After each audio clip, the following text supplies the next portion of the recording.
Hi everybody, I've got a new stream series for you. This time I'm showing my approach to creating a stylized plane in Modo, Substance Painter and Designer. For those of you who don't know me, I'm John, aka Graffiti, and I'm an environment artist with experience in both the animated film and games industries. As always, these videos are recorded live streams and therefore there's no music and each video is quite lengthy, so you might want to increase the speed of the video and put your own music on in the background. If you want to see me make stuff live, then please tune into my Twitch channel and you can follow me on Twitter for updates. If you have any questions about my process, then please comment below and subscribe for new videos in the future. Enjoy. So this is where we got to at the end of last time, on Tuesday I think. So just refining the block out more, adding more stuff in, getting there. So once we've done the block out, I'll then retopologize the mesh with new geometry. Hey Micah, how you doing? So basically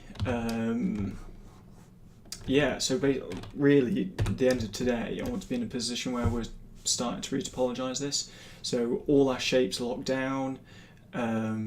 We just need to worry about the flow of geometry and that kind of thing. So like last time, I'm just going to go through and do some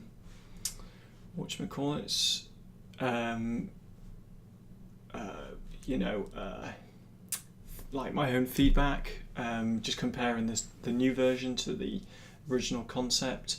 So if you've got any input, then let's hear it. So first off, someone said the other day that the wings are probably a bit too long. Ooh, why is this not picking up?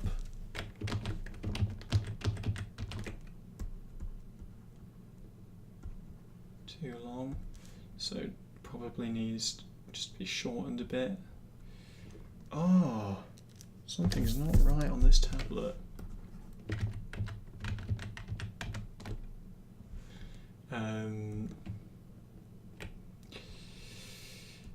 So that's one thing that we need to change. I think the width is fine on them. I think if anything, they need to be, more curved. And definitely fatter at this end and thinner at this end. Oh my god, what is going on with you, pen, today? Yeah, I think it looks good. I mean, it's heading in the right direction now. I think going from my first post, I was like, oh, the scales are way off. I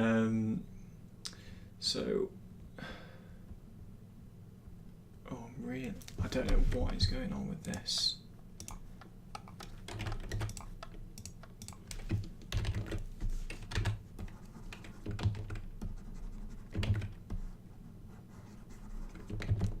Okay, so maybe just be a bit more forceful with it.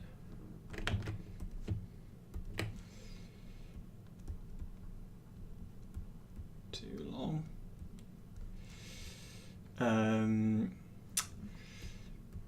Curved. Tell you what, this is not looking great. The idea is it needs to be readable for everybody, so let's just go too long. Just change the font up a bit, get rid of bold, Arial, get this down. It's pink. Cool, okay, great. Control J, curved front,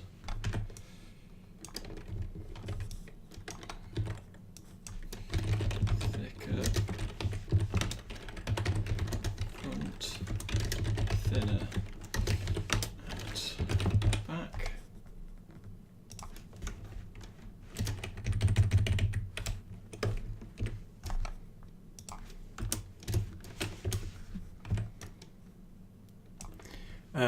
Fat32 Dutch, hello again. Not sure of the right terminology here, but will this have a skeleton? So you can move the wheels, wings and stuff. So you mean, will it be rigged?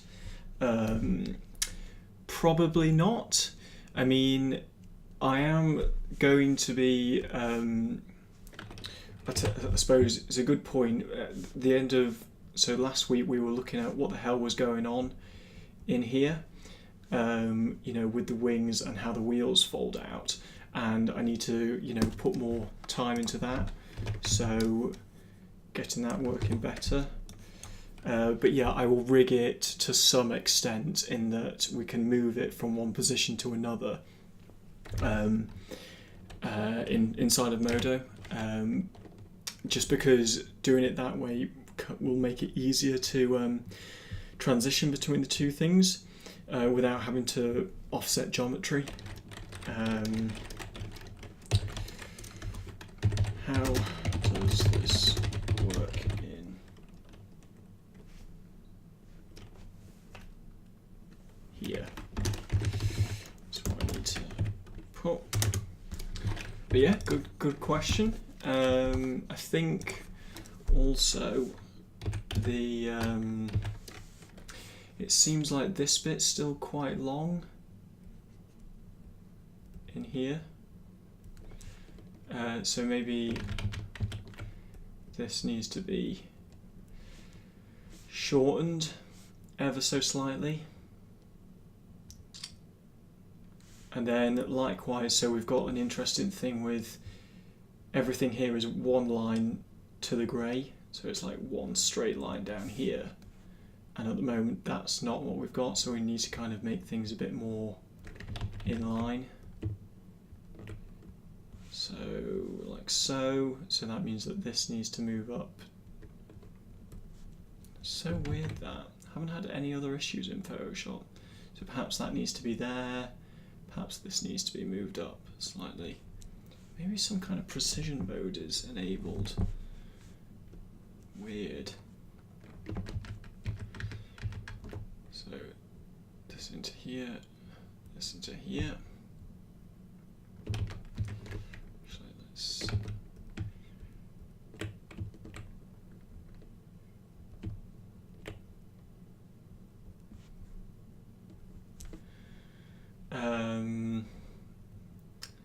and then that will make this swoop a bit better, and again maybe this could be more exaggerated.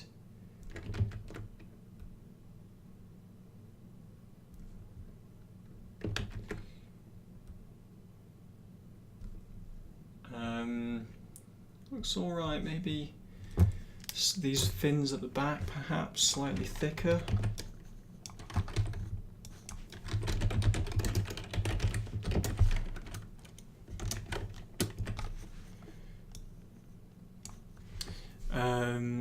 The back seems much thinner than the front compared to the artwork.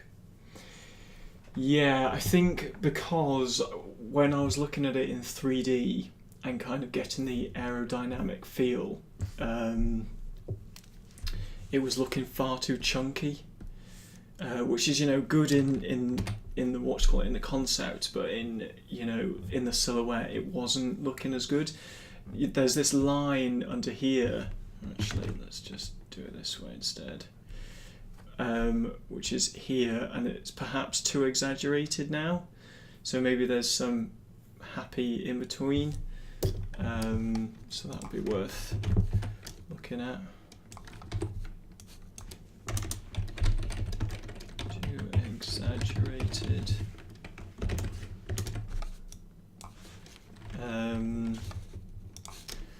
All good points. Because you could say as well at the front it looks a lot thicker, like the whole thing looks a lot thicker, but it could be down to the camera as well. And it even looks like the plane itself needs to be smaller again compared to this scale character, whereas I'm just using the default guy.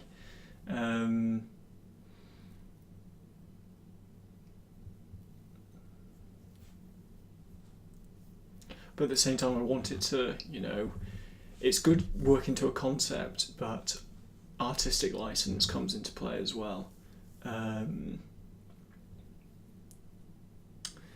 Yeah, okay.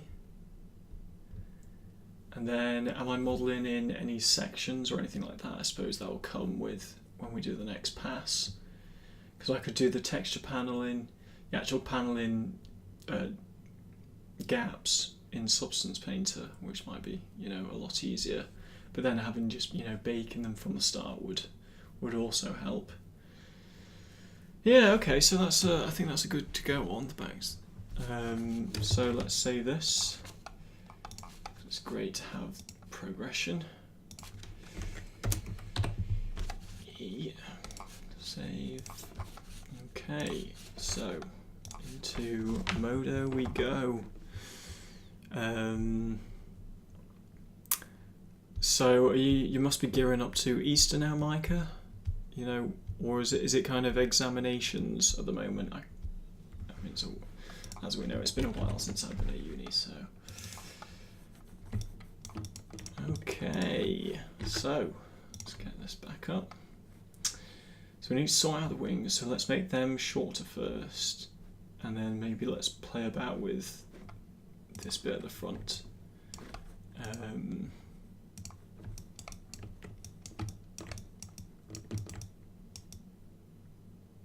Yeah, okay, so wings. Now, I need my pure ref up, that's why.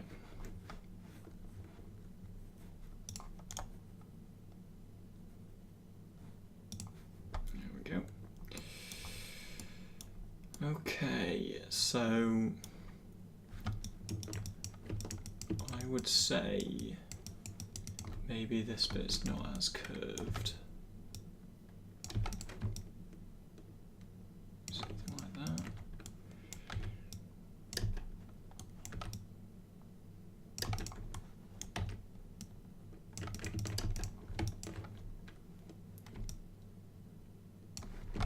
And then it's almost as though it kind of bends outwards a bit before going back in.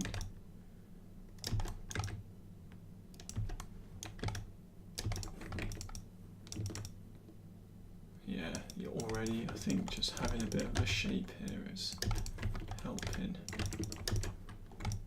It's probably a bit too exaggerated.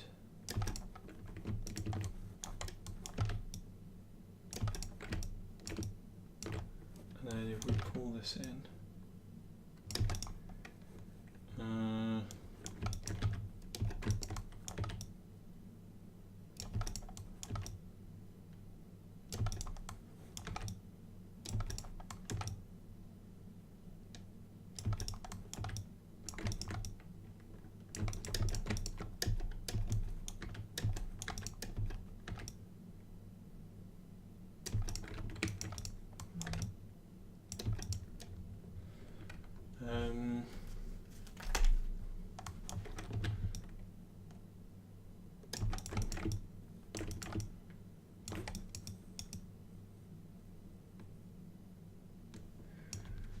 and course for me currently just applied to a bunch of places, placing yeah, not got much back that yet though.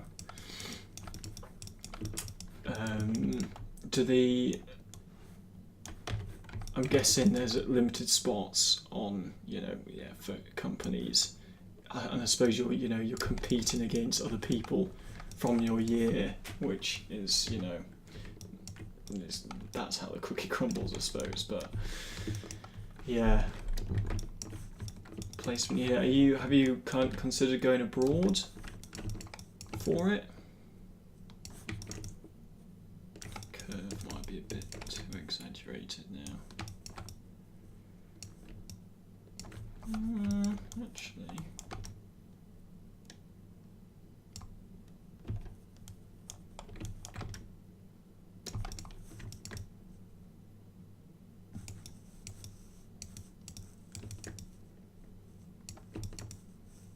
Yes. Oh, right, yeah, I remember this now. Okay, so I'm going to have to do these changes. They're angled, obviously.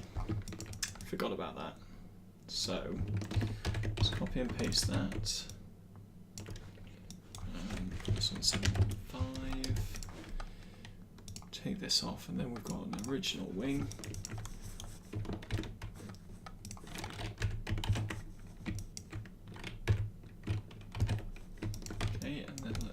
measure this all up.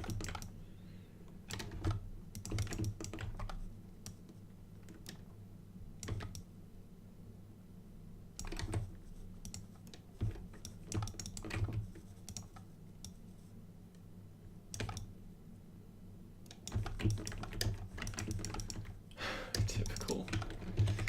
Forgot. Classic mistake, but at least we noticed it relatively early on.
There we go.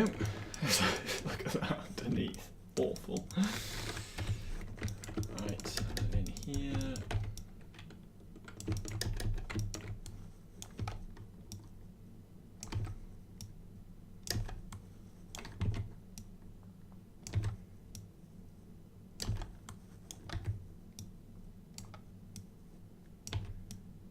There we go.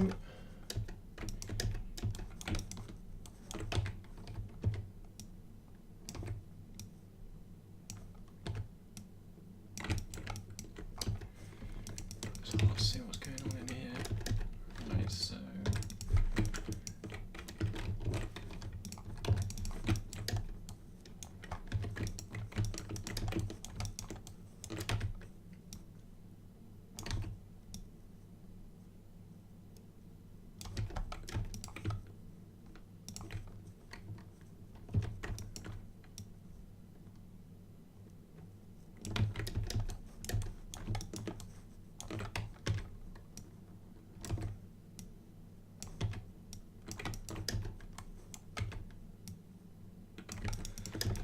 okay, that's probably going to do it. Okay, so we need to look at it. Really, it would be good to instance this. Hi Maniac, how are you? There's only been one actual advertised job at Criterion. I thought about abroad and have sent off a few but not heard anything back. Are you only contacting games companies? Are you also contacting film companies as well? That might be quite the experience. A bit different, but might open up some additional tracks.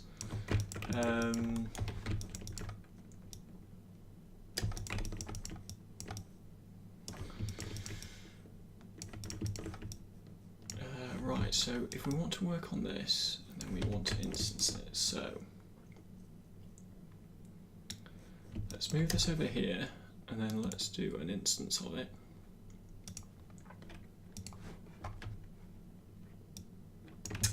Okay, got it. This is going to be a pain.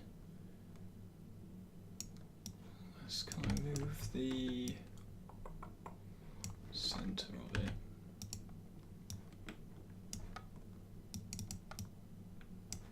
Pivot. There we go.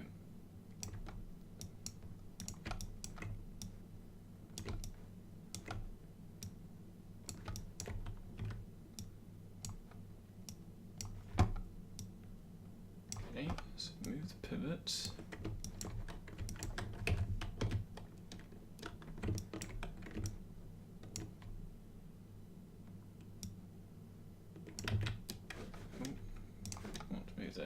There we go. Okay, now we're cooking with a bit more gas.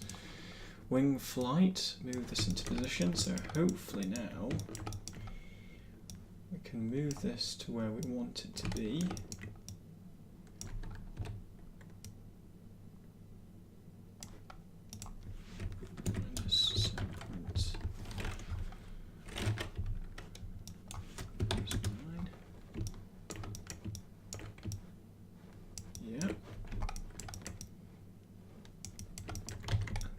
Need to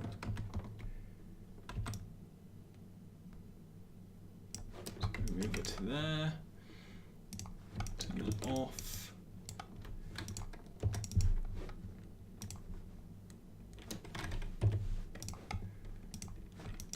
Okay, and then now, yeah, we can model on this and it will appear in situ, which I will look at across the way.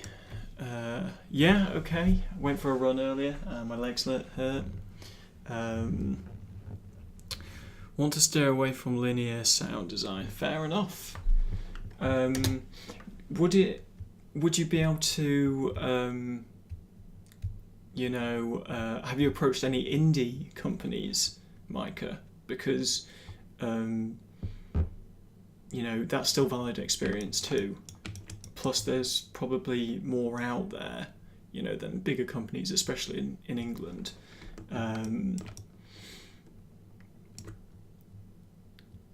Was someone chasing it? No, I was I think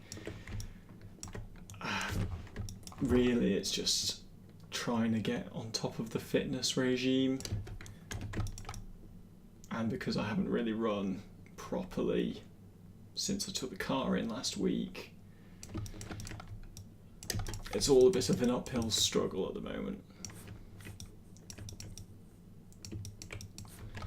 So I think maybe this just needs to be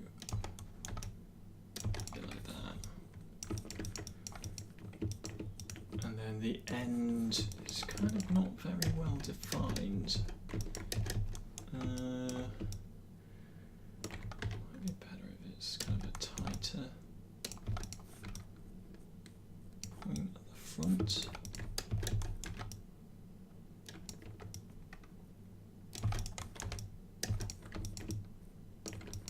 This doesn't really matter. It wants to be slightly curved, I think.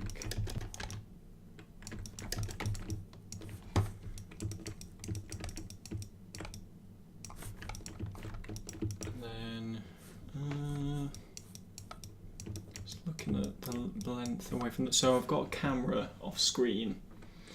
That's what I'm looking at. So in fact we can put that around here to try and work out, the actual size of the thing without having to go over all the time. Obviously we've got our reference down here as well, so hopefully you can all see what's going on.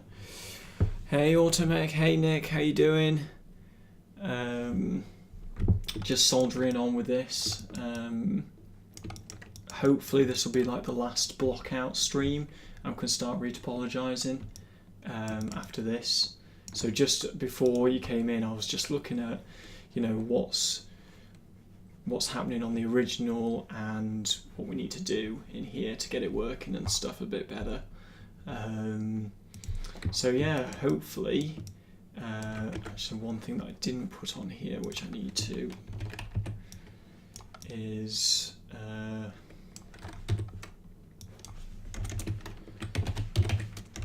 what's happening on the other side.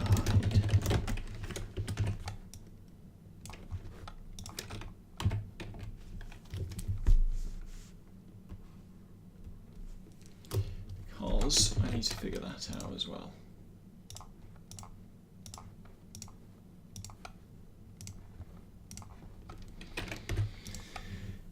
Yeah, so that's what we're doing, really. We also need to curve these, but I need to make it thinner at the back first. How are you both doing? Been lurking as always, that's fine. Good here, just up to the same old work, work, work.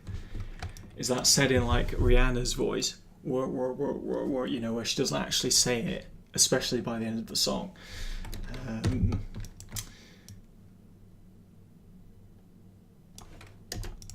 And lurk away, yeah.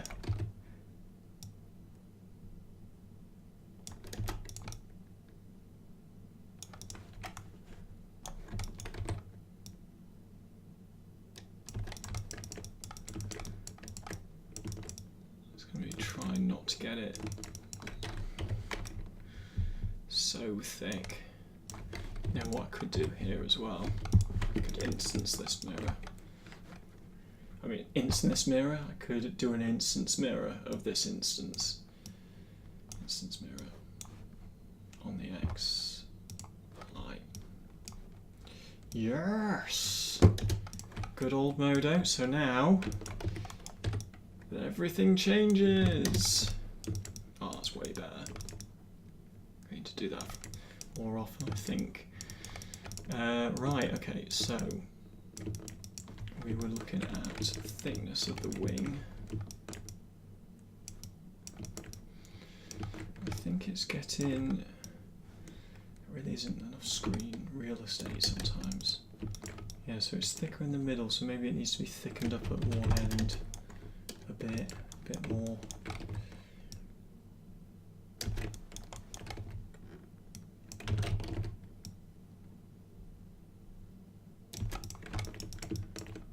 And then it goes down into the aerodynamicness.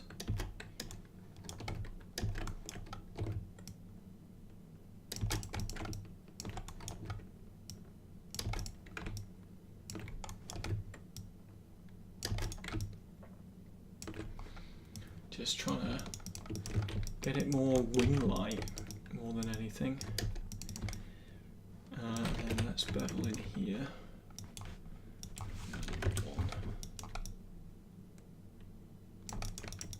Just again to help it out a bit more.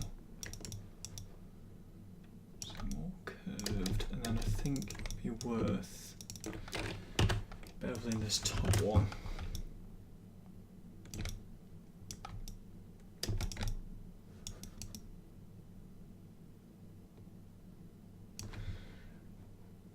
Which helps a lot, and then I think now, what if we make it slightly thinner?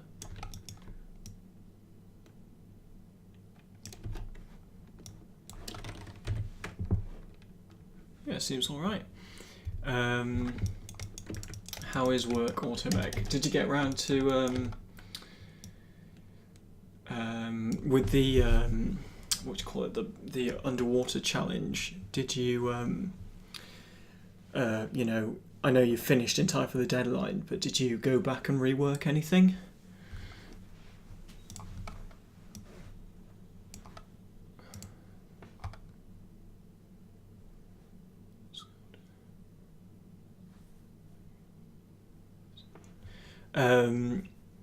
So Nick, I just saw your Discord message.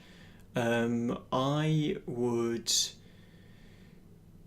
for me, so with film environments, I'm guessing you're pushing for realism, so you go quite detailed, but it really, unlike games, it all depends on how close it is to the camera. In film, you can get away with displacement, so that's a good way to go. That's going to give you a lot of the detail. For me, I would go down the substance designer route first, and then if that's not working, maybe play about with sculpts and use those images. I know that Josh Lynch has got, I think he's got some sand tutorials on making sand on his Gumroad. Let's see if we can just find it quickly. Gumroad, Josh Lynch.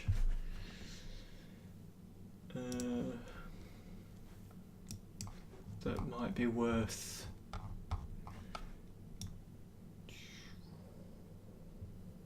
Well, close to it. He's got a snow one and a rock one, and they're both free. So I would, go down these routes first. Just punch them, drop that into the chat. Just because Substance Design is really quick to iterate on, and that's going to, save you the most time. So that's what I would do. And I'm also guessing, Nick, that I'm putting 2 and 2 together. Actually, that might not be you.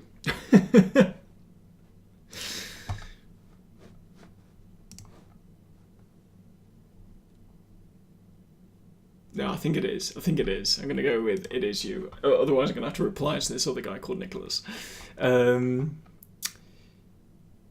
going to go back and readjust the environment for the bike. I need to do an overhaul on the sword. I think I should have done those two, and then I should have those two done in the near future.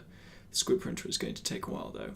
I'd taken a break after the concert, but feel like I'm about ready to get at it. Yeah, nice. Well, it's good to take a break, and you shouldn't feel bad or anything like that about taking a break, because, it's like I didn't realise that I needed so much of a break until I moved house, and then I was without the internet, and I was kind of just thought, oh, this is actually what I needed. This is the break I've needed since finishing in July. So yeah,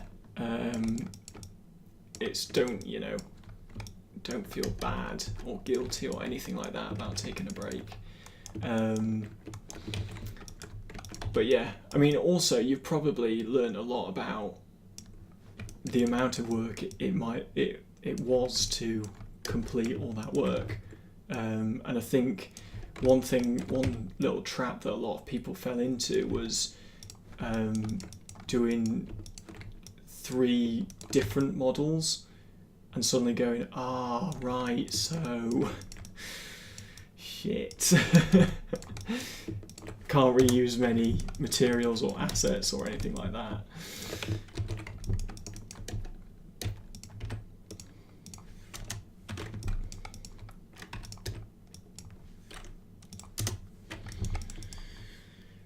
I learned so much. Yeah.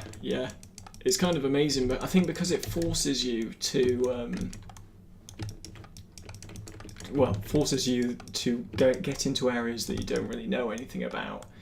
It's great. It's a really good idea, and it's quite far away. I think it works really well. Really, it comes down to time, how much time you can, give up to it as well.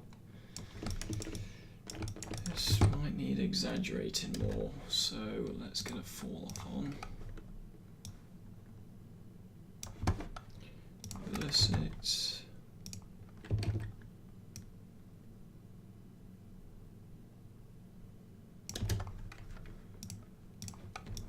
How's that looking?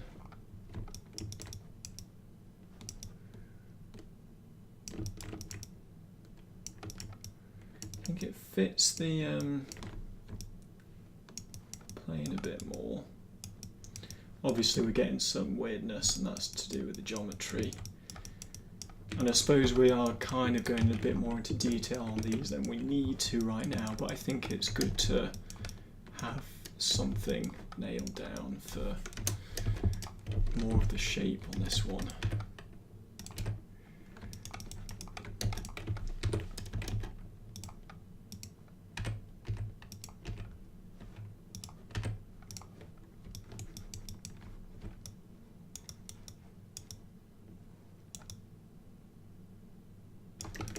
A bit thinner at this end. Let's get another linear fall off. Wait.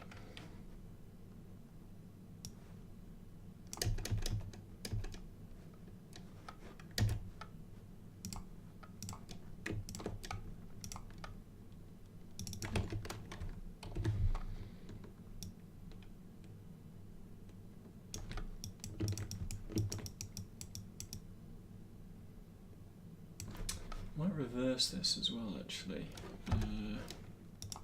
Reverse. Just make it a bit thicker at the other end.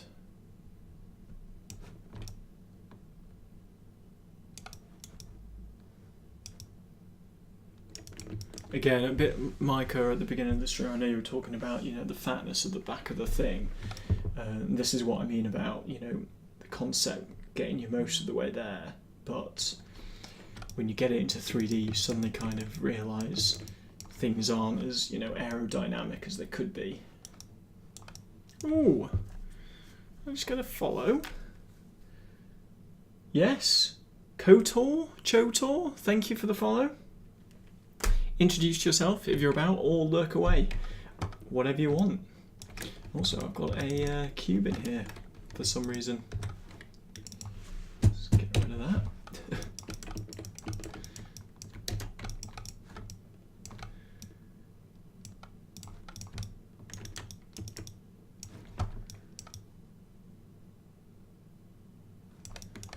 Yeah, okay, so that's working better, I think. So what do you think? Is it, are we liking the wings? What about they're quite curved now, so maybe bring them back in slightly.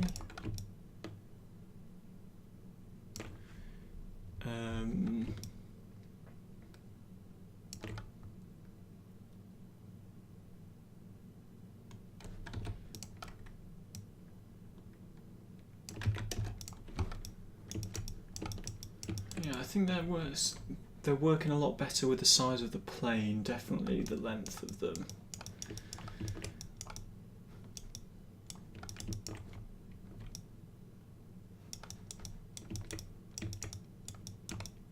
I mean, who even knows how this thing flies? Okay, so what's going on in here?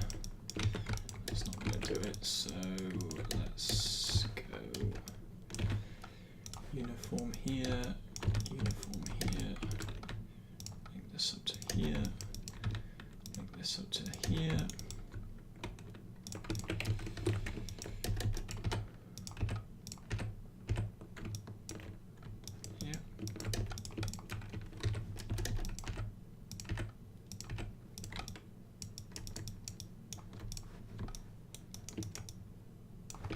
Still getting some weirdness, but you know, this is only a block out. Oh, what if we set that? There we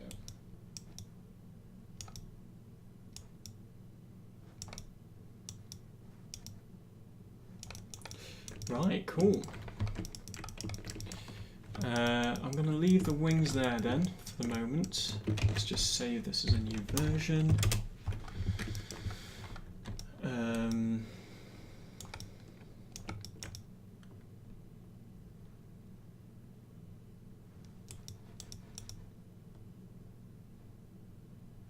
Yeah, quite like that. The wings now. I think they do. Oh, I mean, it's hard. Maybe they do need to be slightly smaller.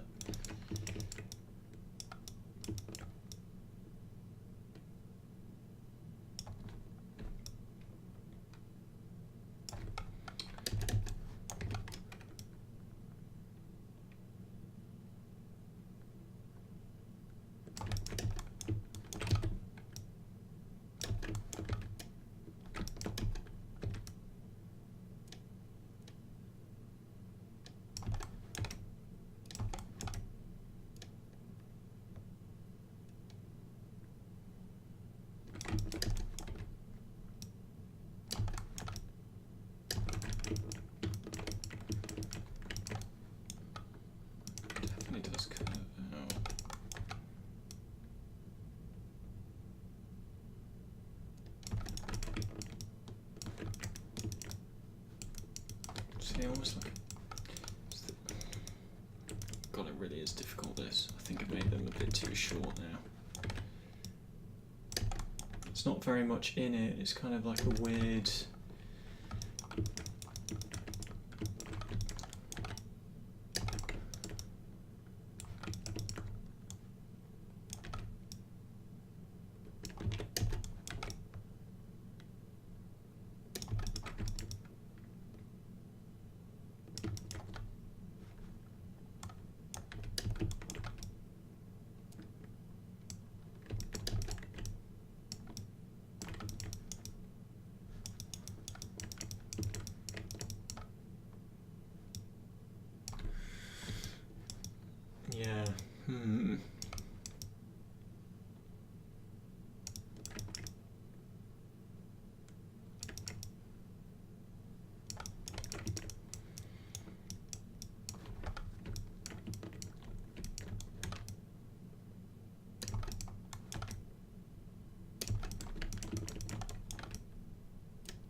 maybe these are too square at the end.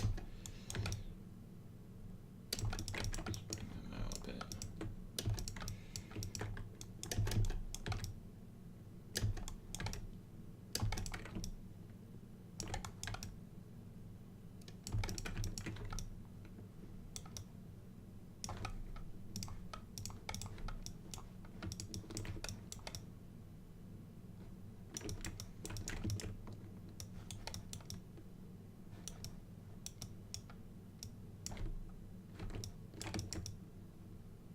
I think it's definitely looking a bit more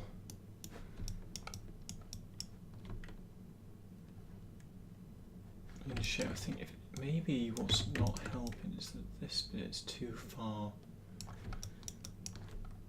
into the wing.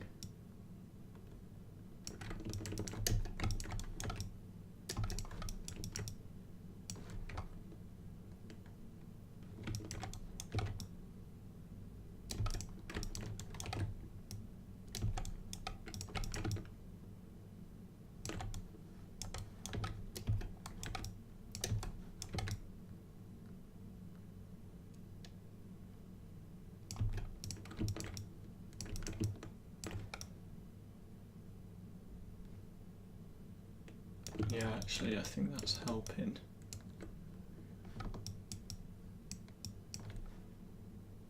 Looks like there's more to catch the wind now in this middle bit. And I mean, there's one flap, there is a flap that there is a gap. It's almost like it's split into almost thirds.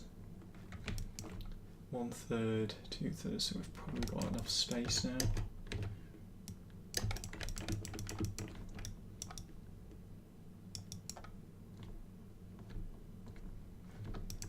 Actually, it does look like in the reference that it kind of comes back on itself quite a lot.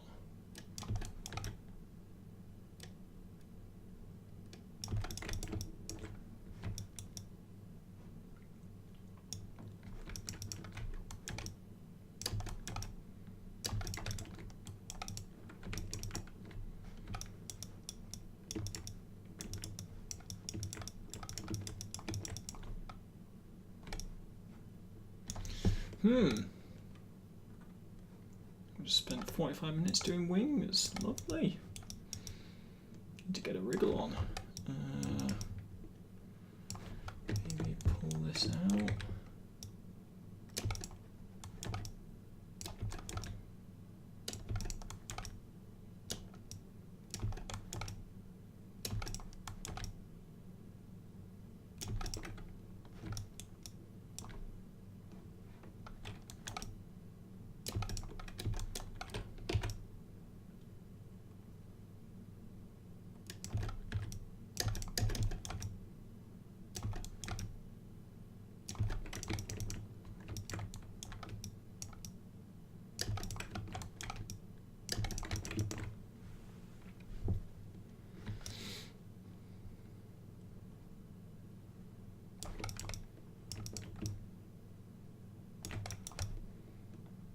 Yeah, okay.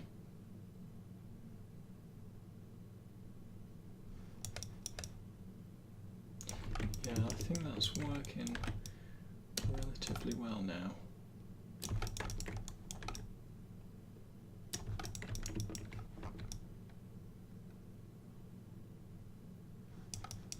Okay, brilliant. Right, okay, so let's just save that. I'm going to have some water.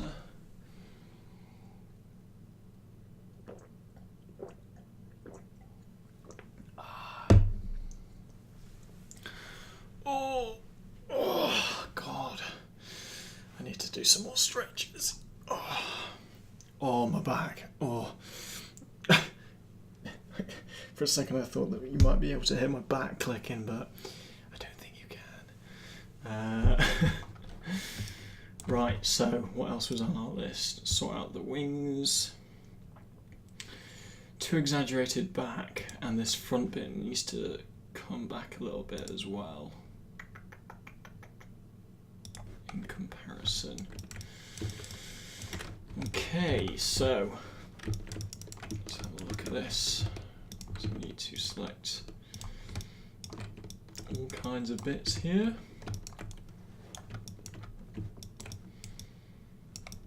Nice, and this underneath bit as well.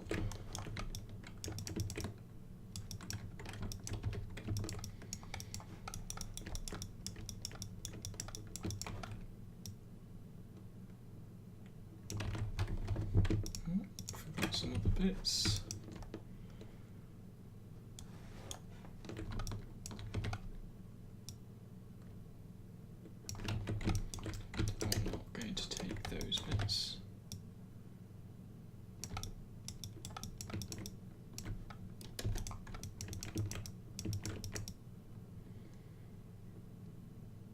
So if this bit's that bit there, probably need to just bring it back slightly.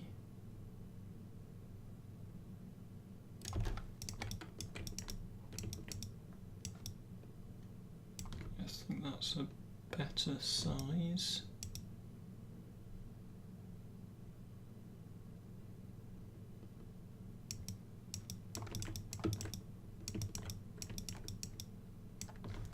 And then does that still suit the wings? Probably better now. And then we just need to sort out this back bit. So probably bring this down slightly.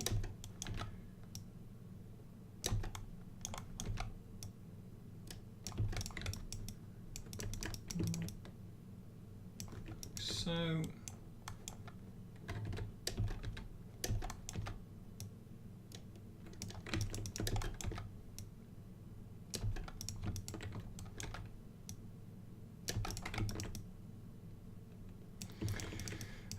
I mean, it does look quite...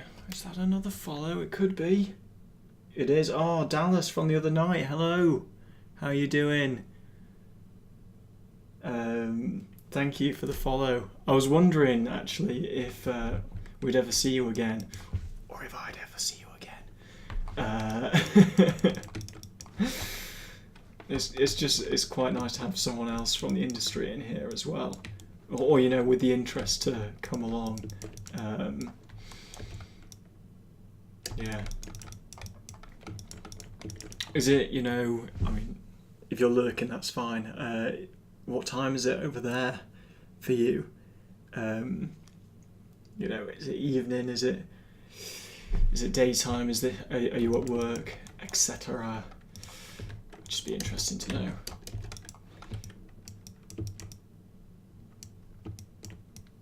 Oh, just got back from lunch. Good weather.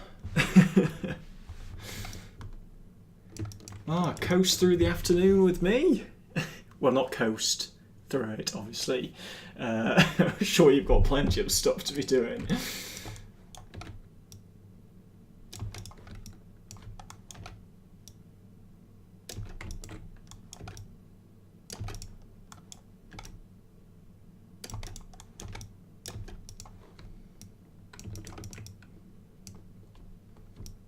Probably a bit better. Not so much, not too exaggerated now. I think definitely pulled that back slightly, but not so unexaggerated that it doesn't look aerodynamic. Because, you know, looking at the silhouette, it's going to be more interesting if there's shape to it.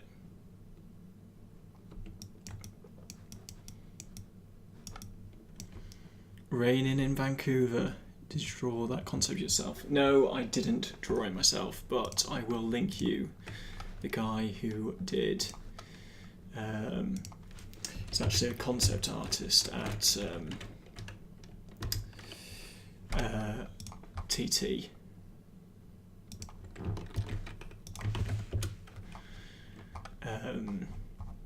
He's got a lovely style to the stuff he does.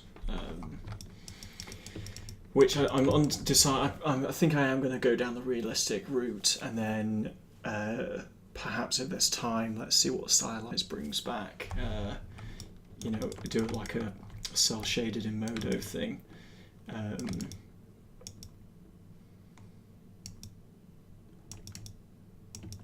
Okay. these things could be a bit more exaggerated.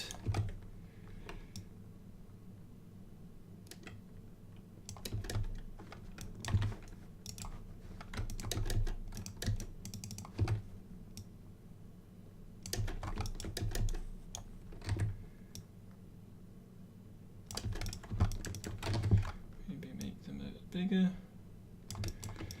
or at least these bits need to be bigger.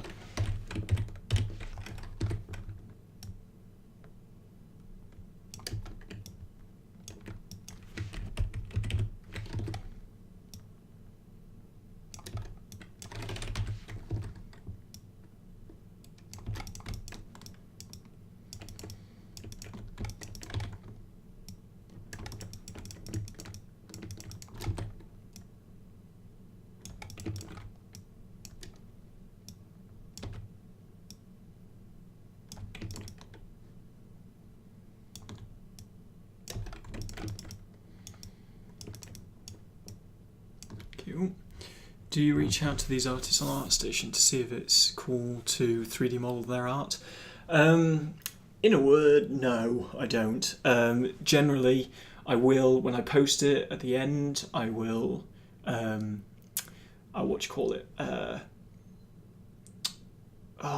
is it? It's not reference, but basically I post up where I got the work from or whose it is, that kind of thing, and if possible link to it.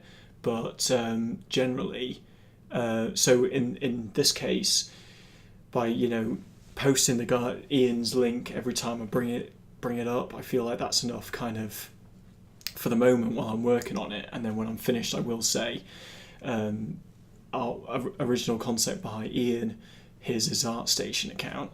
The reason I don't ask straight away is because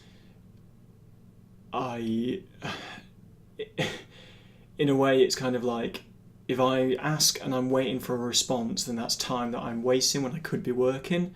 And for them, they've put their images on the internet, and so it's kind of in the public domain. So even if they came back and said, no, you can't model it, it's kind of like, well, I'm going to anyway because it looks cool. So it's sort of, I don't know, I suppose there isn't really a right way to go about it, but for me it's kind of like, that looks cool, I'm going to make that. It's going to be quite a little bit of a challenge. If they don't want any recognition for it, then yeah, they can, when I post my work, and I might message them and say, hey, I've used this, do you want me to link to you or something like that? For me, I think I will always link if I can, because if anything, it's really good publicity if the model's decent for them too, for free. So I think when I first started out in 3D, I was much more considerate about, I must tell the actual artist that I'm making a thing of it, when really I could imagine if it was me and I'd done the concept and someone messaged me saying, can I use it? Yeah, go for it. Don't even bother asking me. Hope you do a good job. Let me know if you need any more information. Like, for example, when I did the portfolio, the Beyond Human, Helio, who'd done the concept, came onto the stream and was, sat in with us, which is really cool. And then it was really awesome that I could just message him and say, how have you done this bit, or what reference did you use for this bit? And he was super helpful with that kind of thing. But yeah, I kind of don't expect people, if I message them saying can I use their work, to even message back. So I just feel like I'm just going to do it, and then as long as I say where I got it from throughout this process and then post a link with it, it's fine. I don't know if I've just, admitted to doing a massive faux pas, but but that's how I see it. I need to go into here. Okay, so we've moved that down, scaled that up, we've pushed that in. We need to get these on the right line, thicker fins, and then go into this middle bit. and sort out this other side. So the line, it goes top of here. Okay, so it's back a bit, it's probably longer that way. So let's move that up.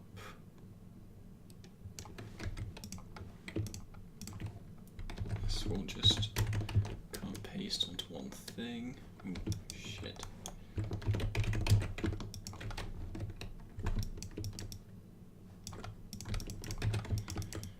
And then move this.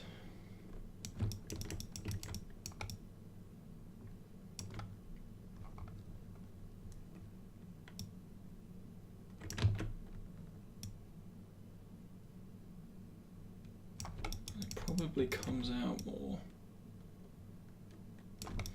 I would say this is more rounded as well.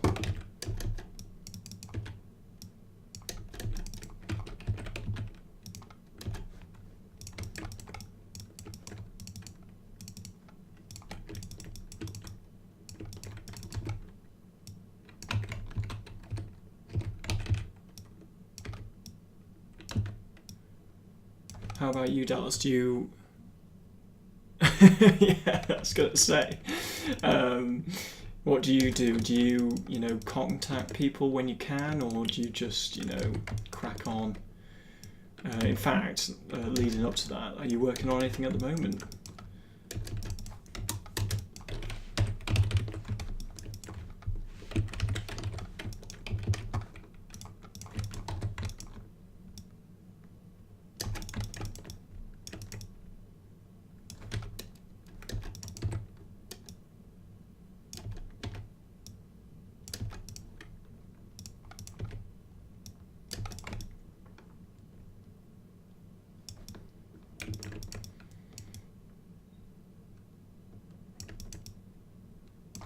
Maybe it'll be quite cool if this bit is kind of a bit on itself as well.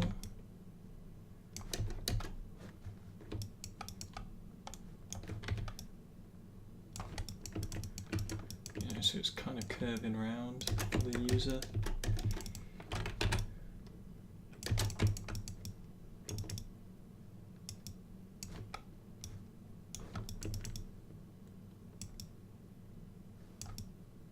Maybe a bit easier to get to.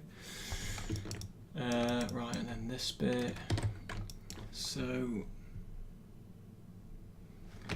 it does look like it's the feed needs to be a bit better. As in it comes out of a hole.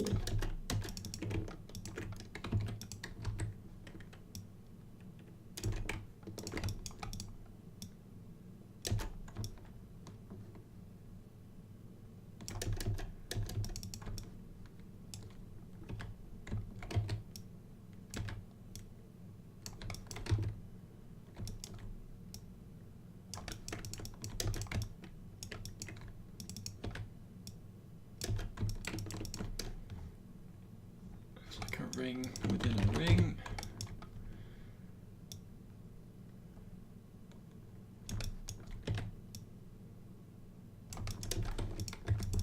That's the main event.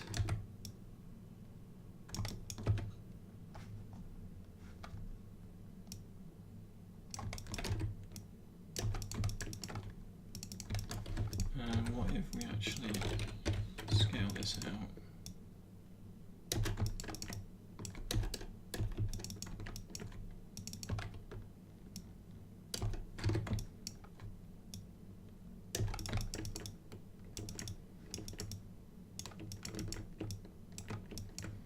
I think this will need thickening up generally overall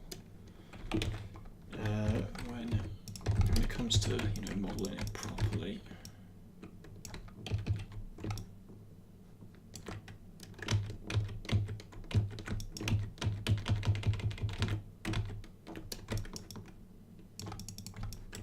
Huh.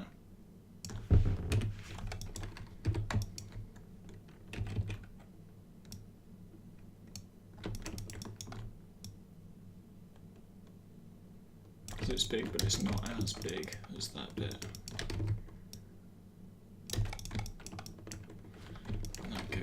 these bits as well.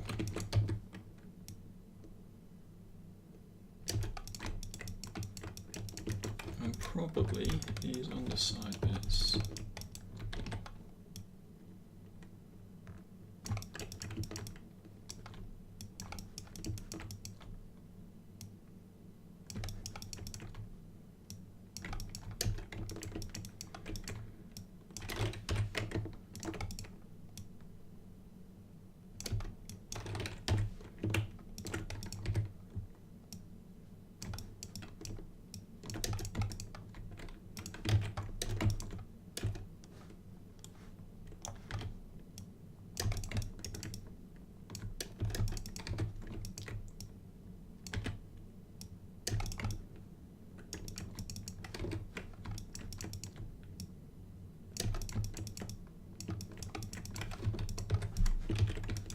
Basically just thickening up all of these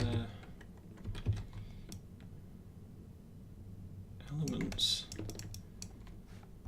Oh, that's interesting. It looks like it's on the back of the thing, not on this one.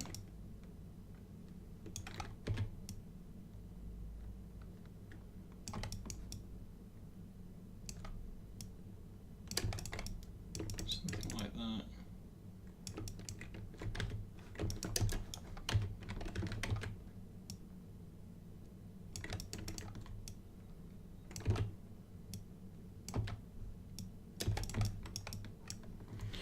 I just recently started contacting artists because I know I'm about 2 weeks away from wrapping up my current project. Been streaming by myself working on a SNES console. Oh, nice!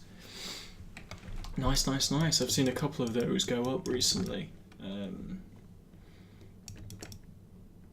That's pretty cool. So what are you moving on to after this? Are you kind of going for an environment or another prop?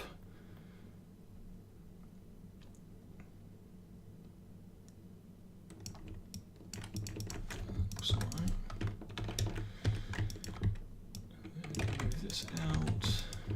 Rotate this. Scale it in. Scale it out.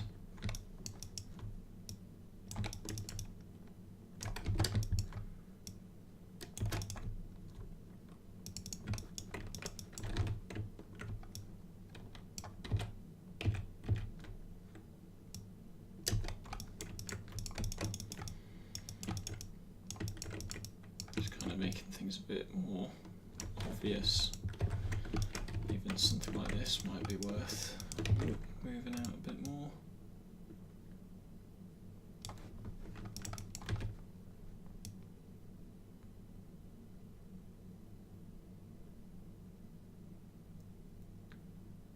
It's kind of in line with it, but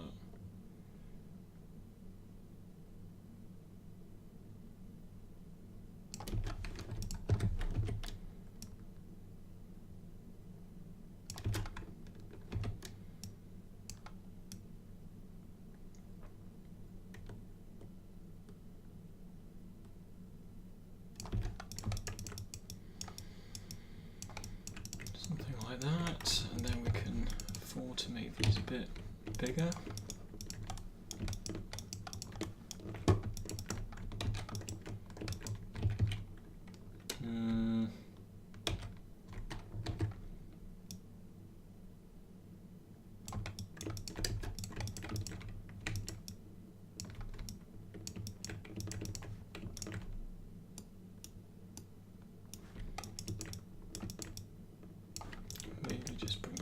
Closer to each other.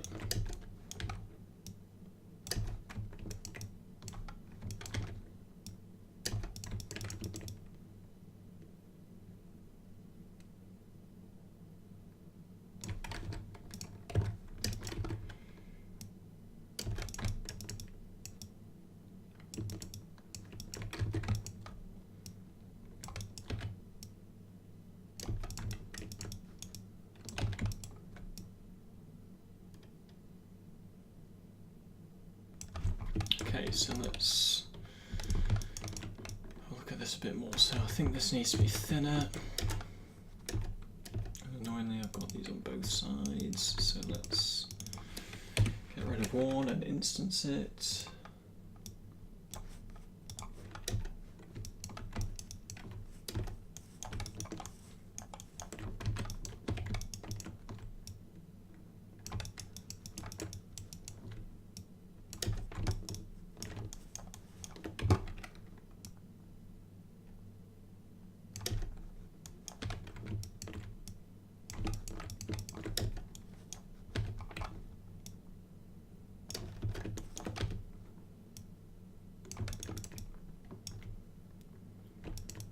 So this needs to be a bit more defined in here.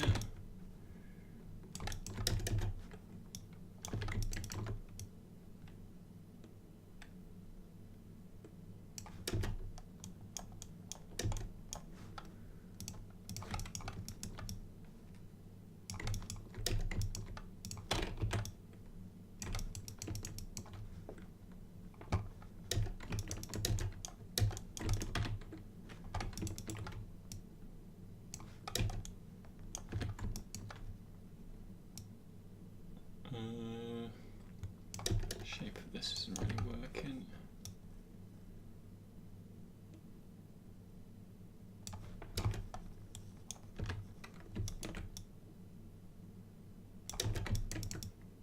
God, this looks weird already.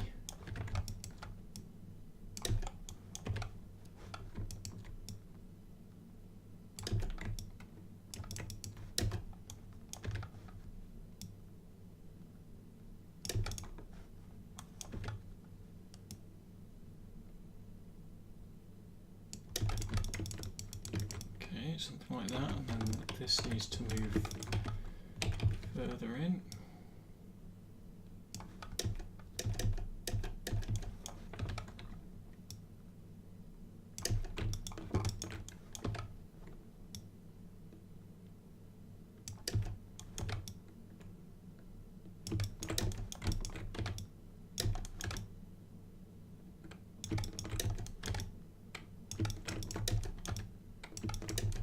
Follow it around.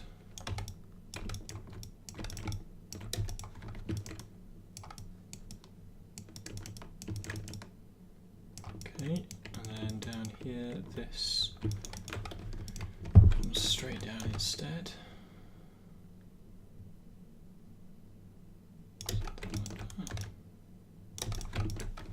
And then this matches up, so it thins out. And again, let's get rid of one side. Oops.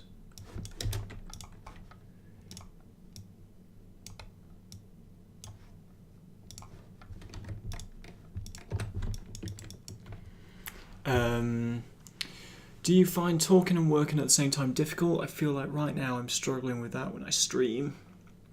No, thank you for the advice. Why should I ignore it? Then I would ask it. Okay, fair enough, action. I suppose it's more the disclaimer of, this guy's definitely talking shit, I'm not going to do anything he's saying. Or, I don't agree. Yeah. Dallas, I think sometimes I do and sometimes I don't. In a weird way, it's kind of what I find strange sometimes is when I'm working, describing what I'm doing, almost like you're monologuing to some extent. Yeah, it's kind of, I think, you know, the more you do, the more you get used to it, and I think I've definitely got used to it as time's gone on. Yeah. I think it's weird when I start the stream because, you know, not very many people are in, you know, and that's totally fine. So I am quite literally talking to myself. But you know, it's easier when you have people chatting or asking questions because you have got something to talk about then. I think it's the hardest bit is getting started, or at least that's what I find to be, you know, the hardest bit. And I've watched a couple of YouTube videos on you know, how people, you know, talk to somebody on Skype while they're doing it and stuff. And, you know, sometimes I've done that, but I don't find it really works because I don't know, I feel like I don't take phone calls when I'm working generally. So speaking to someone while I'm working just seems a little counterproductive.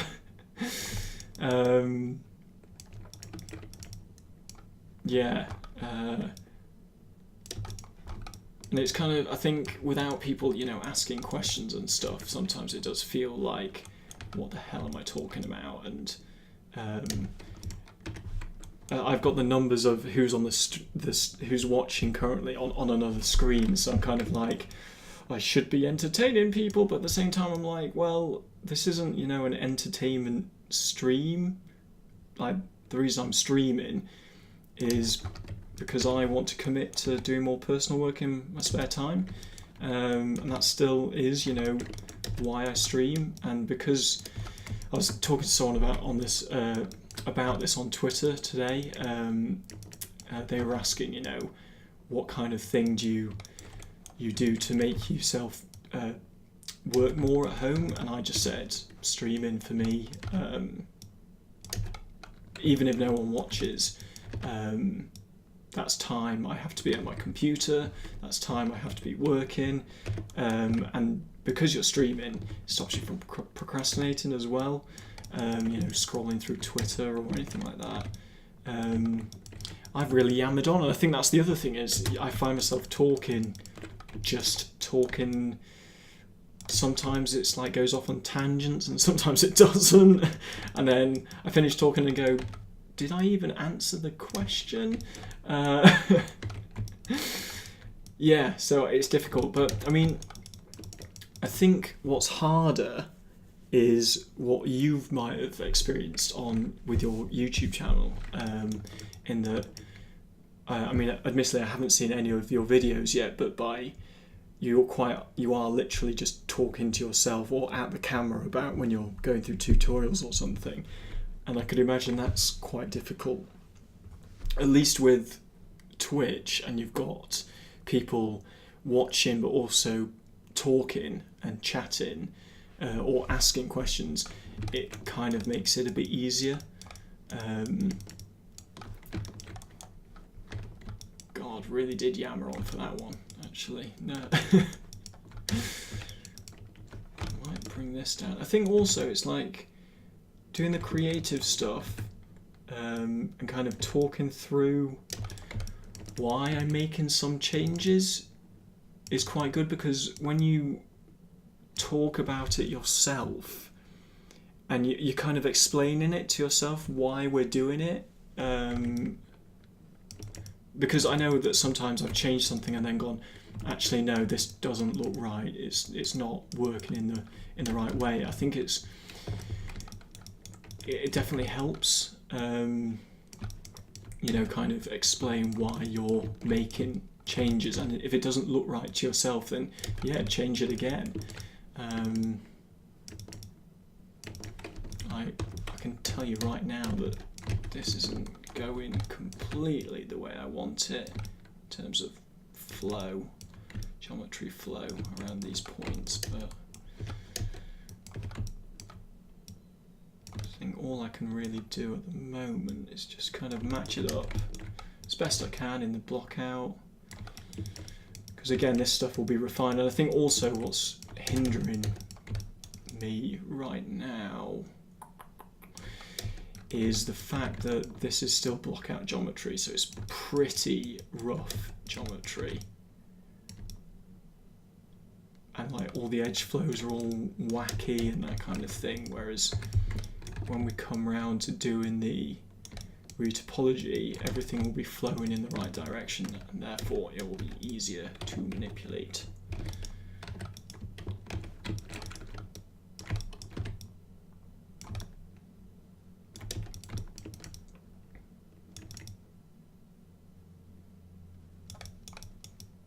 Oh god, yeah, look at that top bit, looks horrible. So we need to pull bits in.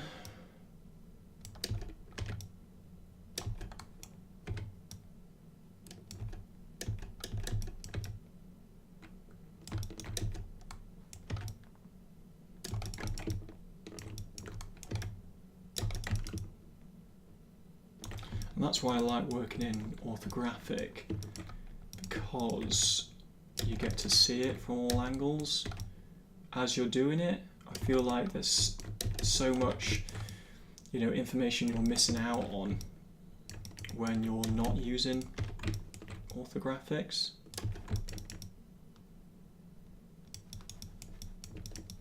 And we can tweak in here again.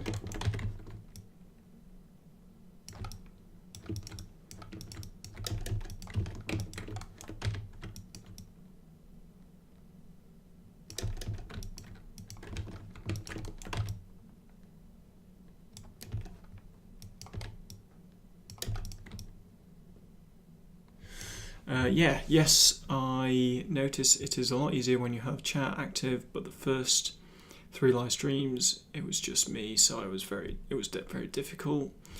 Last night might have been the most active chat was, and I found it a lot easier. Yeah, so again, when I started, I mean, I didn't even know what I was doing and what was the right thing to do, and actually one of the, well, in fact, for a long time, it was just me and this other guy doing a back and forth, and it was only because he stumbled across the stream, and I used Modo, and he was just getting the hang of it himself, and actually he, you know, taught me a lot about streaming. Haven't seen him for a while, but yeah, really nice guy to just, you know, talk to, and then also help me out a bit with the stream. Because it is quite daunting, you know. I've never really been on Twitch until I started streaming myself, just because I don't have a lot of time, so I don't, and we're not allowed, our internet's locked down at work, so we don't get a lot of access to websites while we're working, so I never really had the opportunity to watch other streams. So yeah, I mean, for the first few months, and also I think for the first few months as well, I was really unsure of what I was doing. Like, I used to quit out sometimes and go, oh, fuck this, I don't know what I'm doing, and I feel like I'm wasting my time and stuff. And I think I do find it difficult when I don't know how to use a piece of software, or I think that's the main one, because when I'm streaming, I'm very conscious of the fact that I'm getting it wrong when I'm learning, and I know, like, I'm trying to help, you know, other people, you know, learn stuff too, if I can, and I find that very difficult if I don't know what I'm doing. Makes me very aware of the situation. So I tend to stay away from that, but then that means like extra learning in my spare time whenever I can. So I do watch a lot of YouTube videos at work, tutorials and that kind of thing, and just kind of try and take as much of it in as possible while I'm working. But it's difficult because there's only so much time in the day.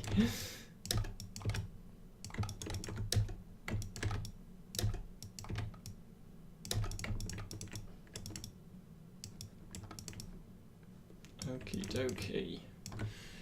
Storm Eagle, hello. Made any bones today? The remnants are still there, but no, I haven't. I haven't even touched the dude today. Not yet, anyway.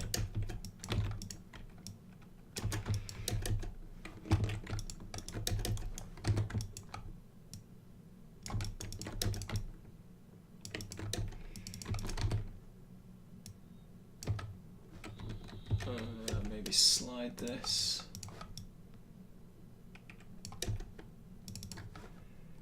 Slide this. I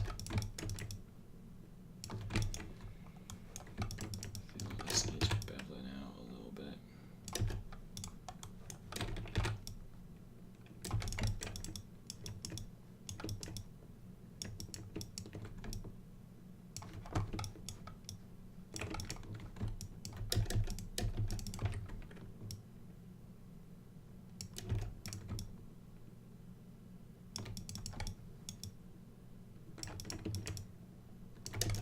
fitting this in is going to be another nightmare.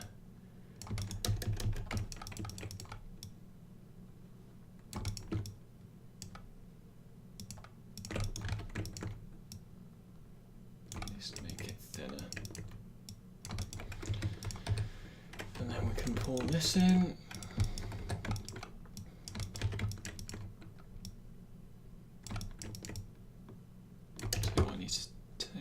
Turn down the roughness.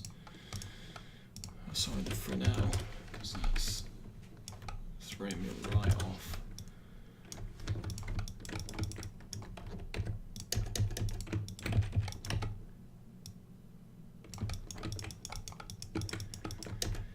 An artistic license in this cockpit.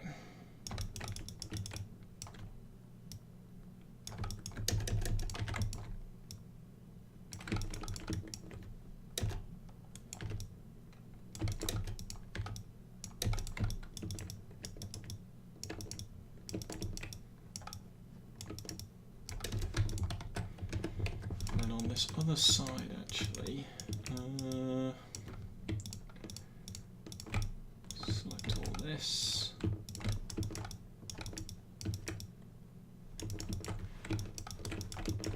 and just do an edge extend down. Doesn't need to be anything else. So the actual cockpit bit needs some more work, obviously. This needs a lot of rework. Let's get rid of that.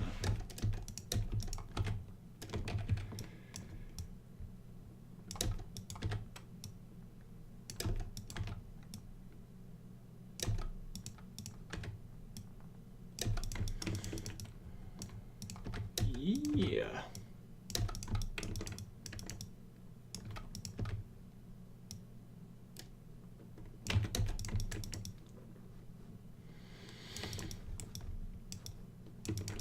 What time is it? 9:15. Jesus, so we've almost done 2 hours. I've hardly done anything, it seems, on this stream, and time has flown by.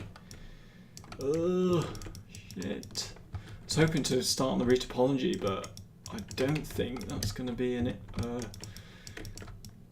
something we're going to be doing today, which is a little annoying. What's going on in here? Where's this red bit coming from? You. Okay, so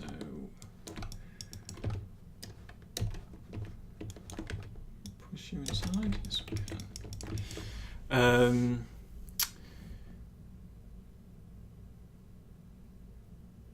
That is so true. I hate it when I fumble in new software or good example is the new Substance Painter UI, even if it's just finding where everything is.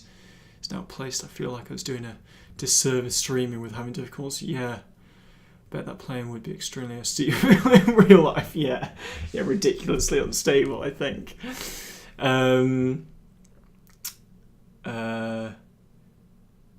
Being kept in by the neighbour.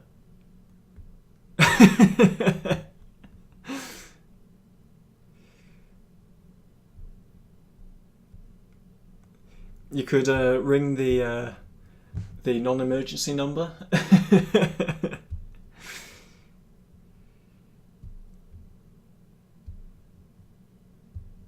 Apparently it's 11 PM.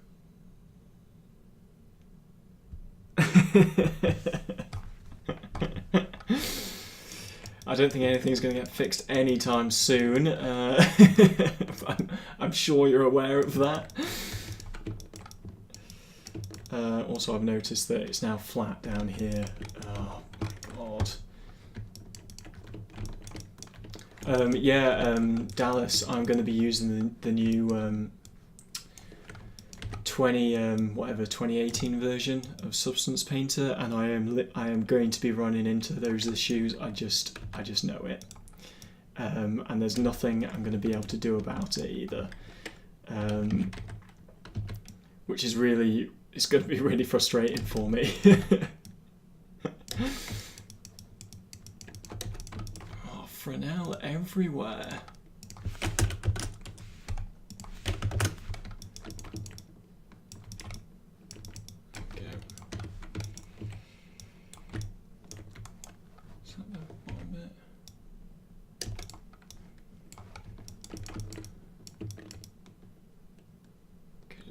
a bit better.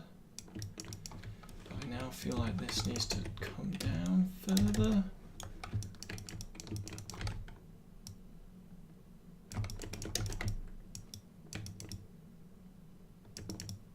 Let's go with that.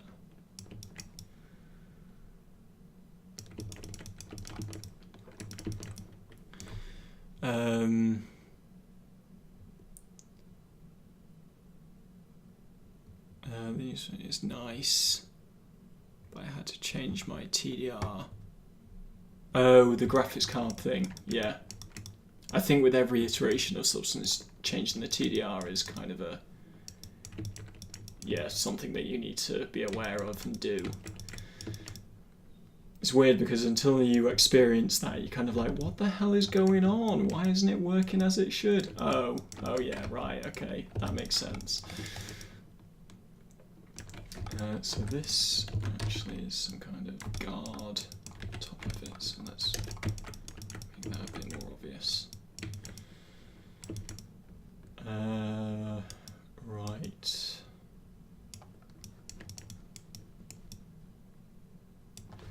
Now, annoyingly on the concept, it looks like there's a hole in here, which makes me think, does this actually slot in underneath it? But I doubt it. Maybe we just need to just make the hole and kind of exaggerate it a bit more. Right, let's first bring these back up. Excuse me.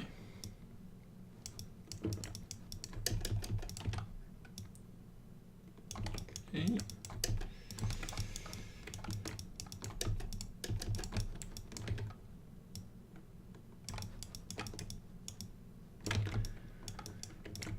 We could do with again. Oh Jesus, right.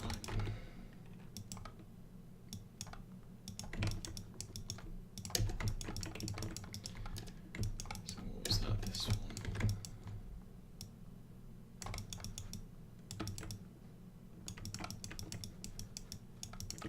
Okay.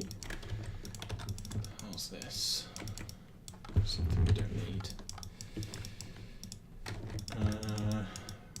Okay, so this is getting wacky under here. Well, let's just say it probably doesn't need this bit.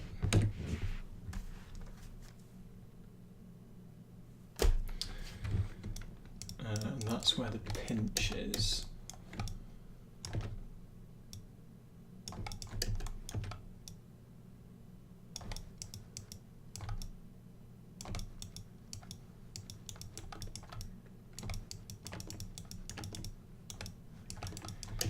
So maybe it's worth putting like a small pinch in.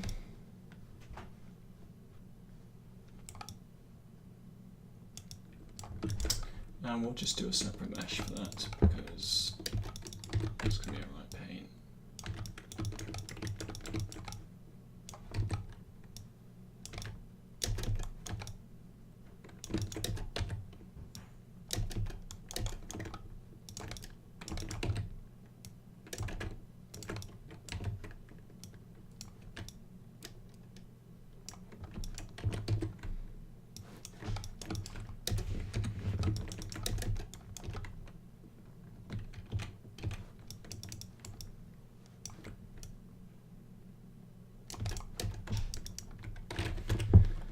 Same metal colour, bring that down. Shit, wrong one.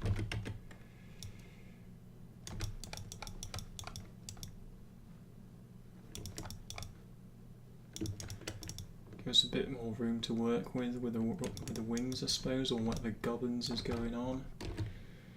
Might even in slightly. No, it's. Oh, actually, no.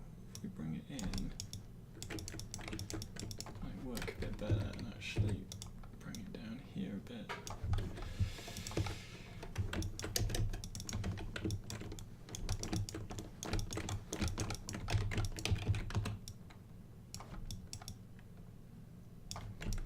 Yep. Roll one.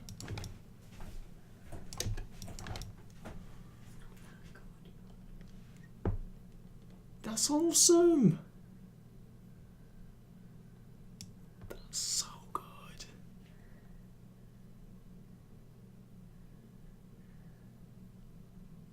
really want to do the modern calligraphy one. Starts at the end of April.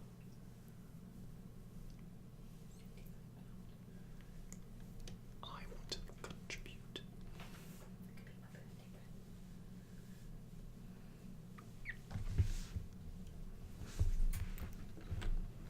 But yeah, it could have been better.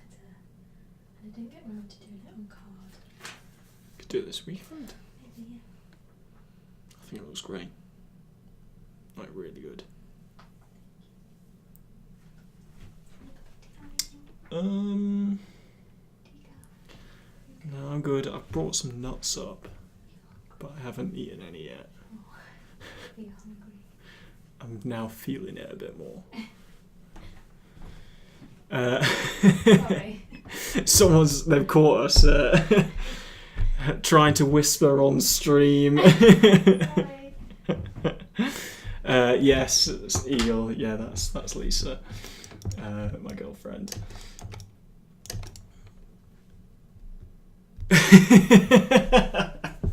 Automech. I know you. I think it was you who was like, maybe she'll speak one day. I suppose you did pick it up because the microphone's right over. The microphone's on my right.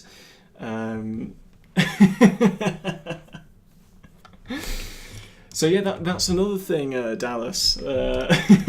Just because in the past I've muted it, but then you get people who say, "Has the sound gone?" And I'm just like, "Oh, the sound's not gone," but I'm talking to someone else, and yeah, you got me.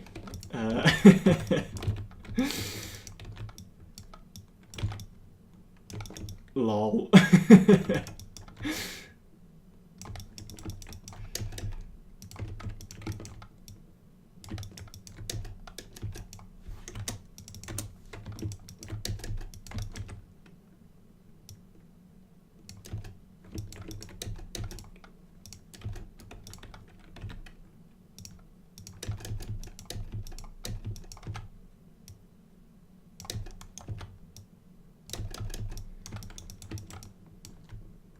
I just know anything about the game development, or is she a muggle? She's a muggle, but she knows like the surface of it.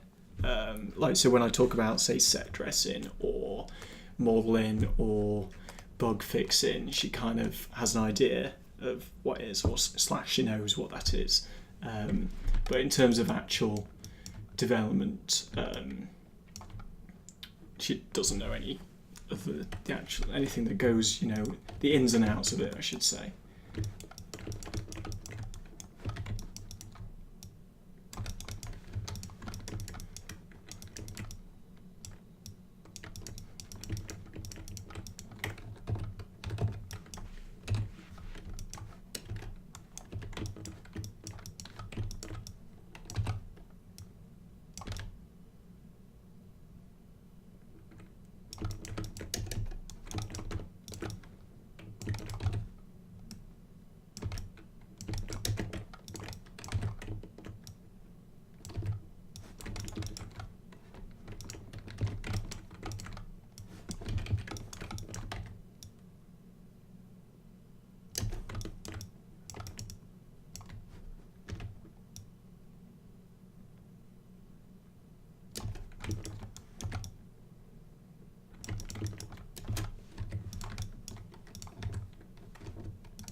Needs to be back down here.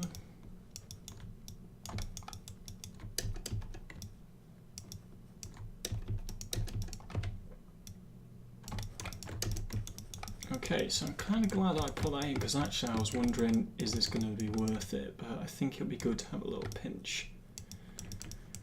Again, we can fill it with gubbins and maybe the frame of the plane and stuff. Just a next bit of extra detail.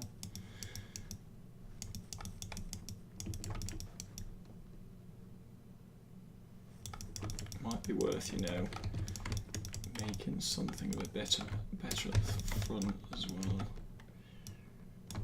Kind of a bit more flowing.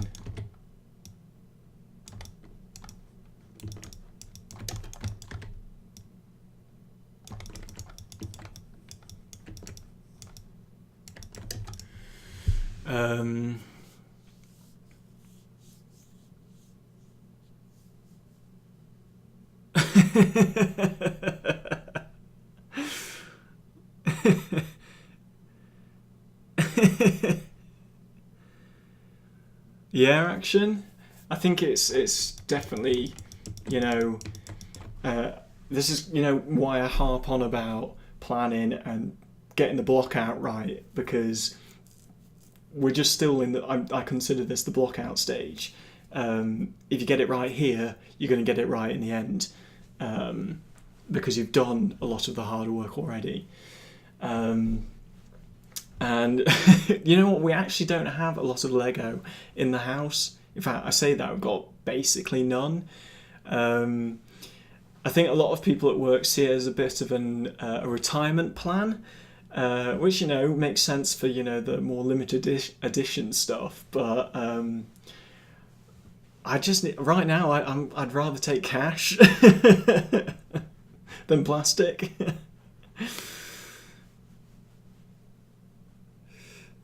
I think it's the mouse, eh?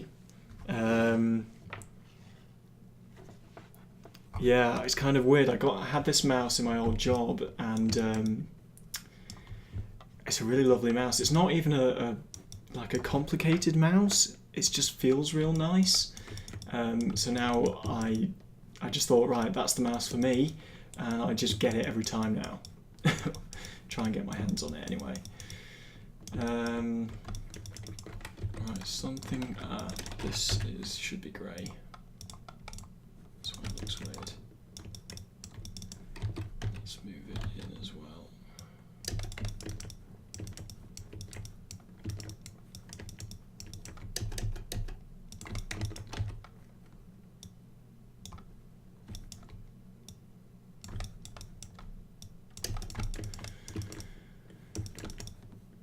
Okay. Can we?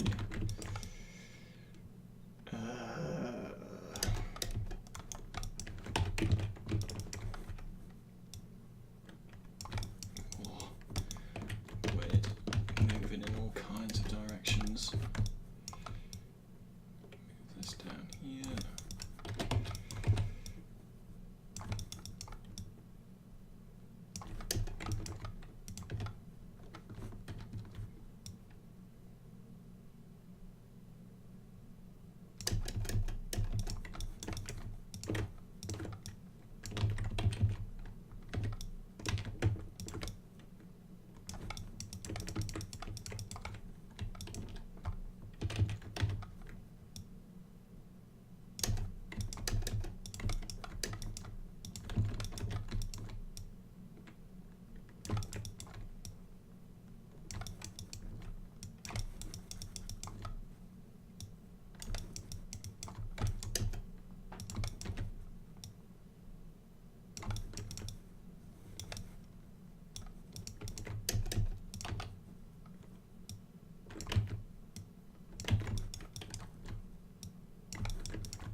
Trying to flesh in some more detail where I can. It might be a good idea to colour this.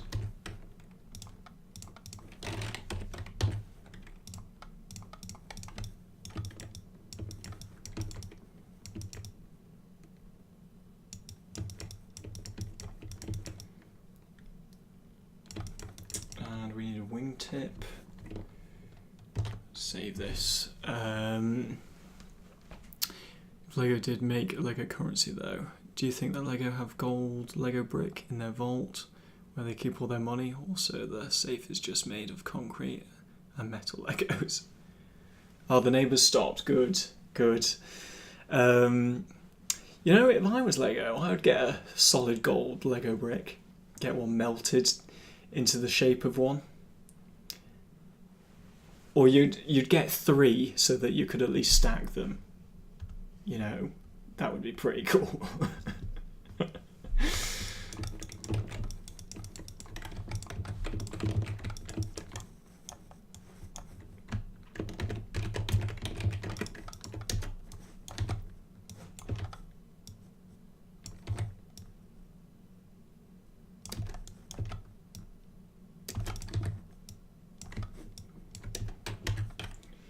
Okay, so this is already quite thick, so let's move this back around a bit.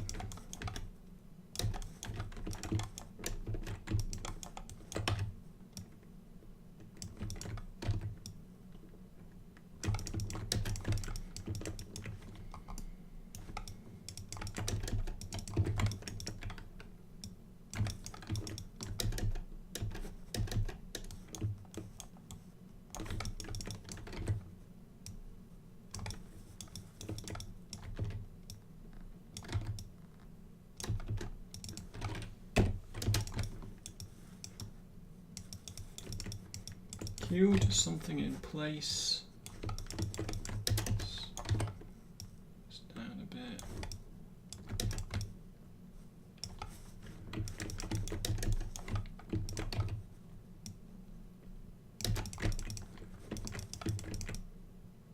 Okay.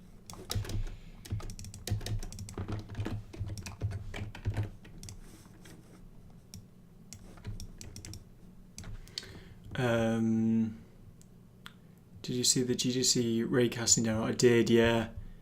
See, I would just troll builders and contract them to build a lifestyle house out of logs. Well, Channel 4 did ages ago, they did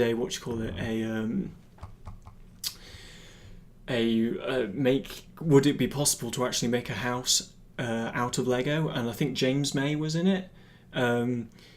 And yeah, it was quite impressive what they did. I think what they missed out on is he said it was really uncomfortable to walk on. I just don't know why they didn't use those smooth plates, because then it'll be fine. I suppose it might still be on there if you search for it in 40D. But yeah, quite interesting. The engineering of it and would it actually stay up.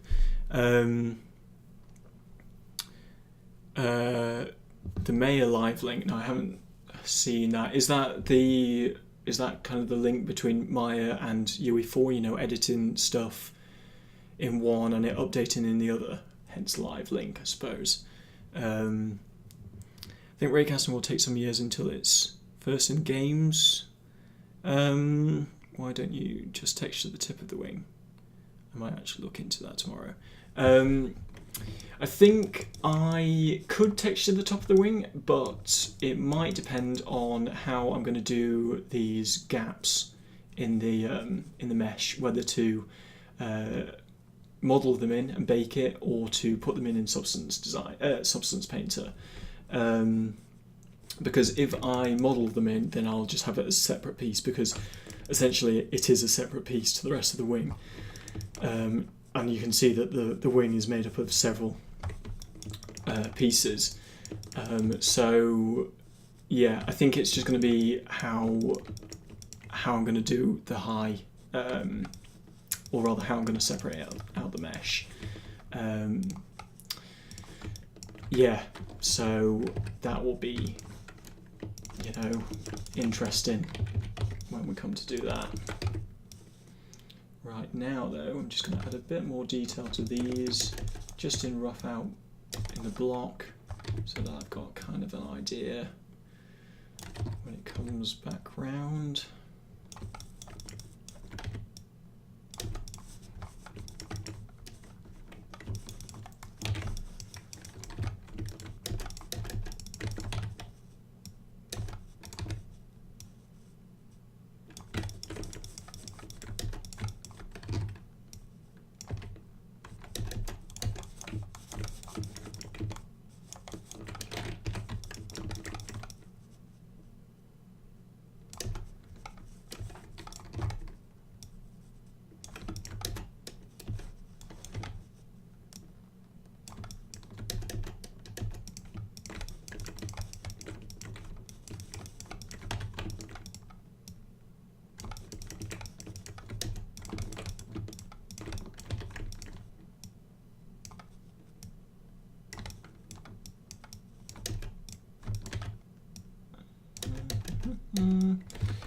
Need a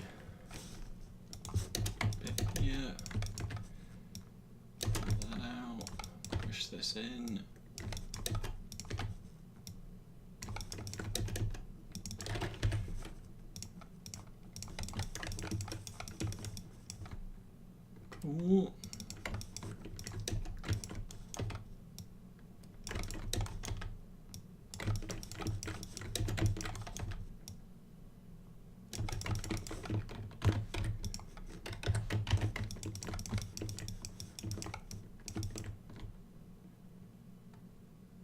Yeah, it's just so that you can't really see because of the pink wireframe for an instance, but it just gives us, or shows me rather, where this seam is likely to be. And I'm going to do another one.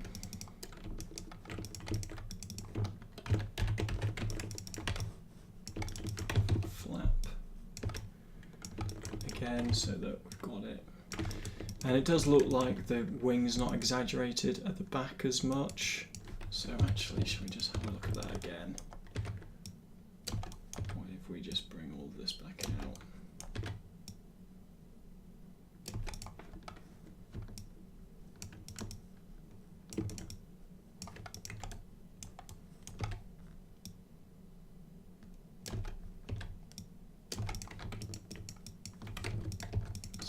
Let's see what it looks like.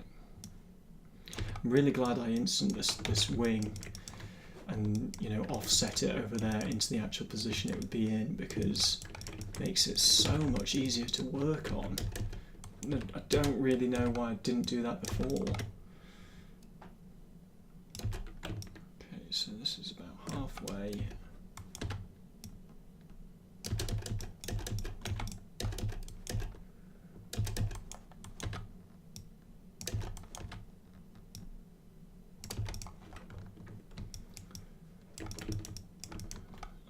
Gap. This looks about right. Okay, and then just tweak these.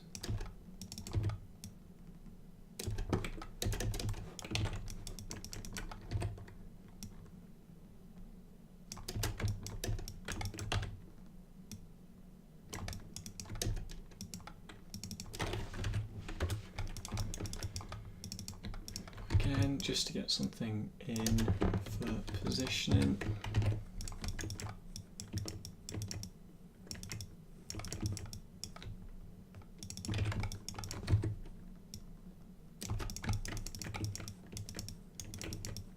Cool. Good night, Maniac. Great to have you in. Have a great weekend. Post up some progress, you know, as you've been doing. But yeah, see you soon. I think, yeah, with the raycasting, sorry I got distracted by the model then. Yeah, I think it's interesting. I mean, I wonder what kind of beast of a machine they're running that on. And it is incredible that, you know, you're able to get results like that in Unreal. Like, amazing, really amazing. Someone at work today was saying that for Rogue One, they actually did render some of the shots, you know, like a handful of shots in Unreal, and gave, like, when they presented them to the director and gave them, like, showed him the kind of UE4 renders against the film renders, without telling him he preferred the UE4 ones, so they snuck them in, which I think is incredible, like really awesome. Have you been calling Hard Maniac, but his name is Hardman Inc? Yes, I have.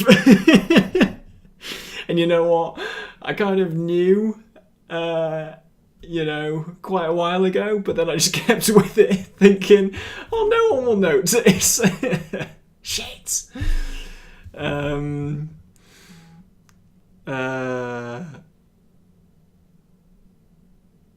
Do you find streaming for only 1 hour useful? Depends. Do you find an hour lesson at school useful?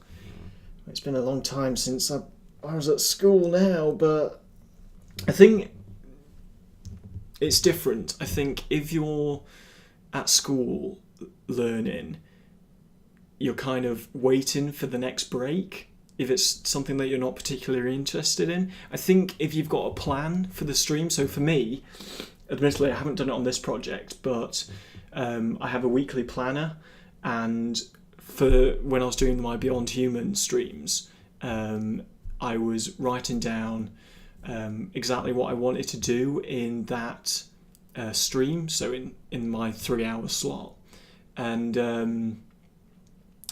that was you know, it was more of a checklist. So I think if you plan your streams, K for no, thank you for the follow.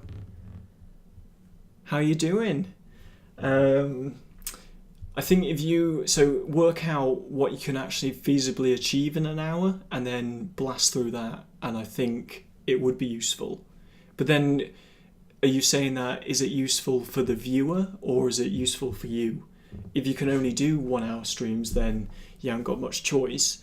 But if you're trying to just get across, you know, a certain technique or a certain way of doing something, then maybe an hour would be kind of a succinct time frame.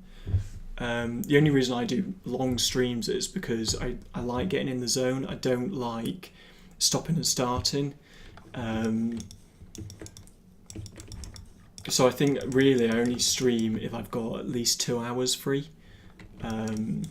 It's a bit like, I mean, this stems from really from my childhood when I was playing Final Fantasy. Like, I'd only play Final Fantasy if I had at least 2 hours spare where no one needed me to do anything. I was free to just get stuck in, do a couple of hours, and then do chores or what have you. I just find that you get more done the longer you do it. But then that's kind of my preference. Yeah. Did I say thanks for the... Yes, I think I did. Yes. Thank you. K for no. See, that's better. God, hard maniac. I'm so annoyed about that.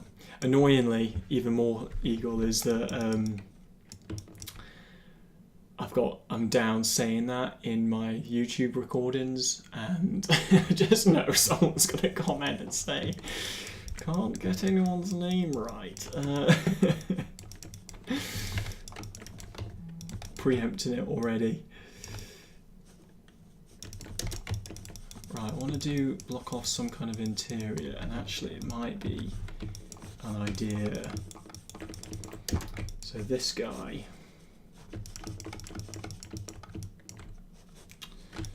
I think if we grab these, and then in this one, that's fine.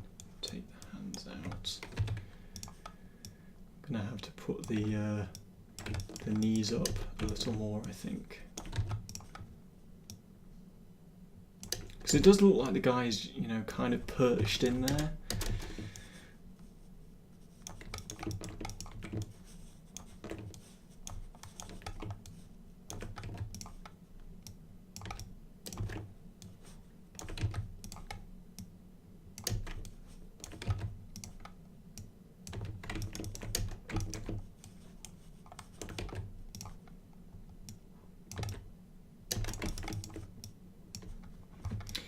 God, he really has got the pet that his feet are literally on the wings. So maybe, I can't remember, was it you, Eagle, who said it, but having the wings flapping, it almost looks like you could do that if it was, you know, cycling inside. Viper the Sniper, hello. For Lego Star Wars, did you have concept and you made environment assets based on the concept paintings, or did you have to design the environments too? So, yes and no. So, what did I work on? So for Endor, I had to just go on reference.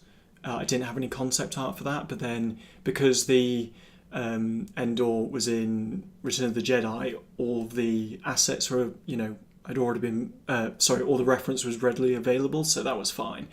I did the Jakku hub. You know, I stole some other people's assets for that, and then I had to, but then all the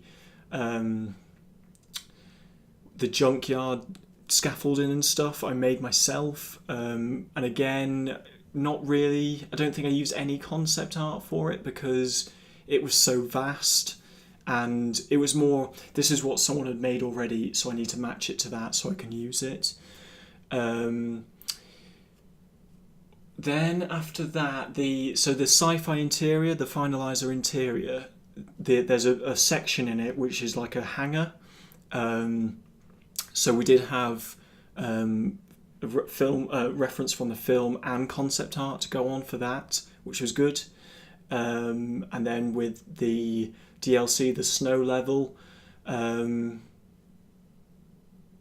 don't think I had concept art for that. No, I don't think I did. I mean, it's kind of, we don't, and I'm sure a lot of games companies are like this, concept art is not, sometimes it's not readily available, so you just kind of have to wing it a bit, but generally most things you're creating kind of exist in the real world, so it's just kind of Googling whatever it is you're looking for and taking that as your basis. It's like, I'm guessing you selected the crotch backs and last time when you originally... Yes, I did. Yeah, or I accidentally... must have selected it, the character at some point.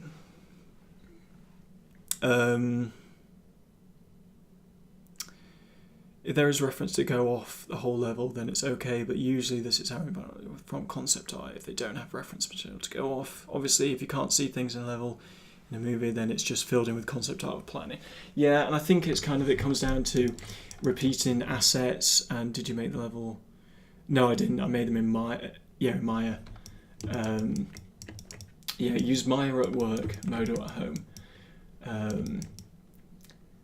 So it's a bit funky going one to the other sometimes, but yeah, that's kind of the crux of it.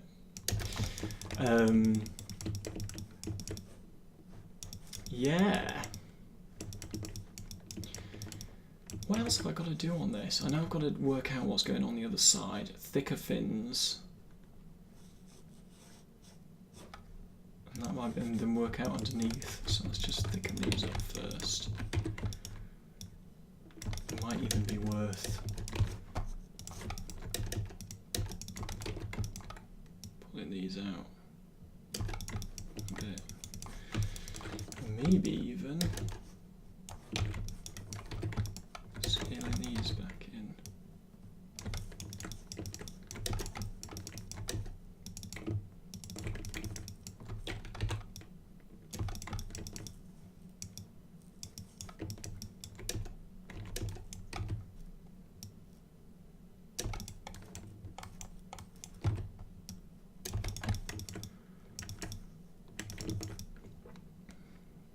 Okay. Also, I think these are more of a rounded tip than anything else.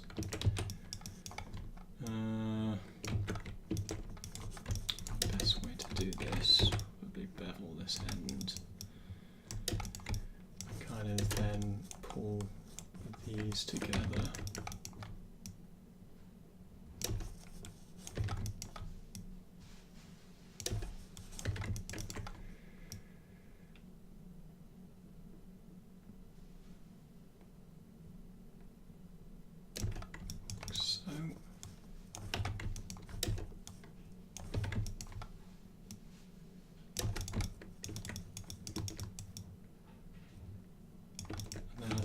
Also, maybe these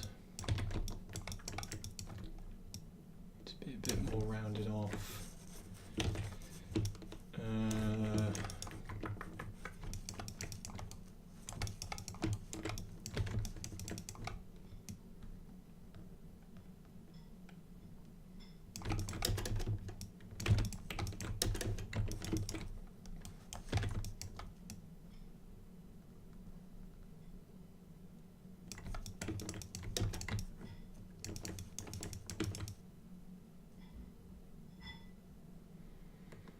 Something like that. Kind of goes into something, so I might just model that in as well. I think right now it's kind of, the shape is looking good. Yes, these pipings are out of place, but we can change those in a moment. Just kind of working in any details that we may have missed at this stage.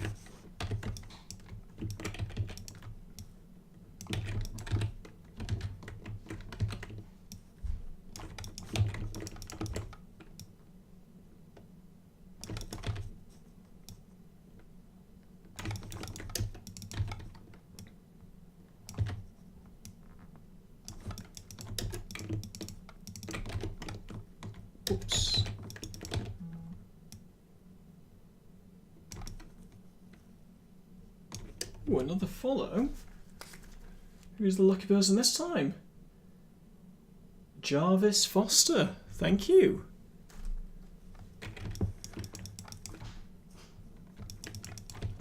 Hope you're finding this useful.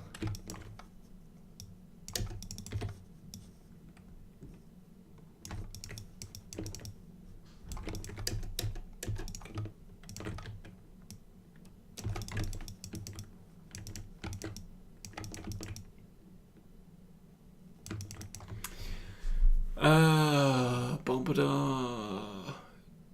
Didn't you make one in Modo? No, I didn't make any in Modo. Is this commercial work or personal? This is personal work. Thought you listed one of the levels on ArtStation's being made in Modo. If I did, it was accidental. It should be Maya. So I'll go through it tomorrow. Yeah, there he goes. First one to use a command.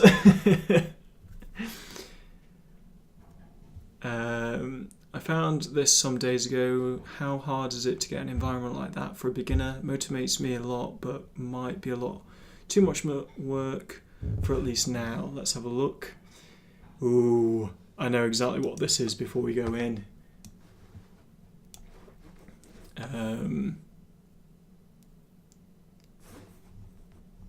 Yeah. I can't remember the guy's name. What is it? Joachim.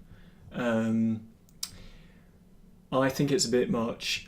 He has got this level on Gumroad that you can buy. I think it's like $50, but you get all the assets and stuff. So I think as a, if you want to see what goes into making a level like this, I think that might be really useful. But I think it might be a bit much, as Storm says, as for a beginner. I think if you are going to go down something like this, the route of this, you would start with, a gas pump. And I think he says that he did start with a gas pump. Because, like, what I say to people a lot of the time is, like, if you're starting out, like, you might want to make a massive thing like this, and that's cool, but you're going to lose interest. And you're going to, if you kind of run into a lot of errors, it's going to be hard to, move past it without getting demotivated. So what I would say was, if you started with a gas pump and made that look really cool, and then you could put that in its own standalone, like in UE4 or in Marmoset, render it really nicely, and then go, right, well, I've got this gas pump, but what can I put around it to kind of make it feel like a small environment? So then you could go, well, let's put some cones, a fire extinguisher, a tyre, some litter, put it on a pavement, that kind of thing. And then you're expanding your environment out, but you're keeping it very manageable. And it's opening you up to different techniques, but without actually getting too overwhelmed. Excuse me.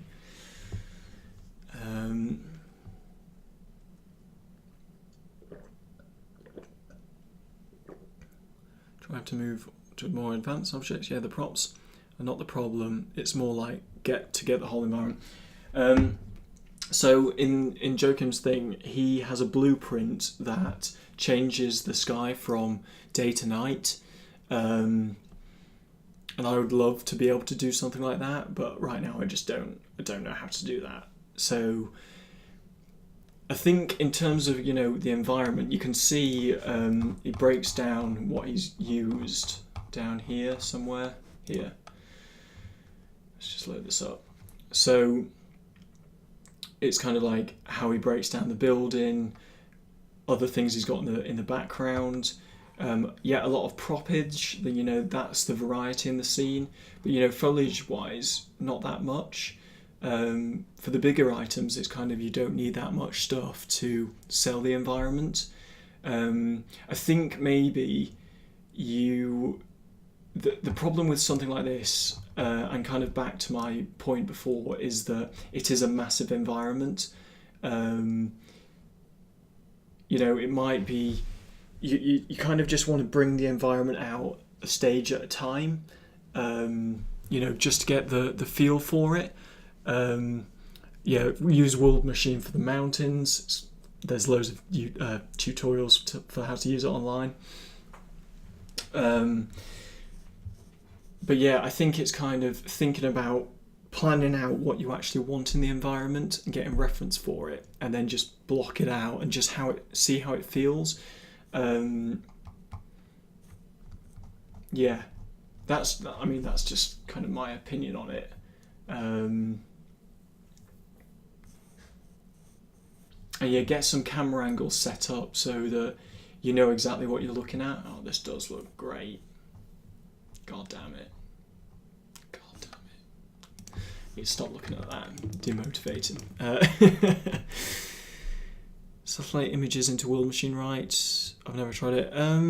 You might be onto something. I think you can do something like that, or you can, if you go on the Discord. There's some.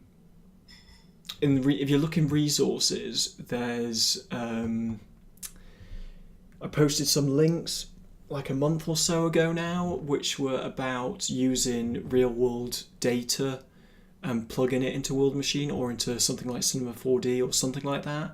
But it essentially meant that you could get actual real world landscapes for free in and, you know, working straight away. And also you can plug in a height map directly into the landscape material in Unreal, so you might not even have to go through World Machine, although World Machine would give you a decent mesh to begin with, but I suppose you still have to displace it in something.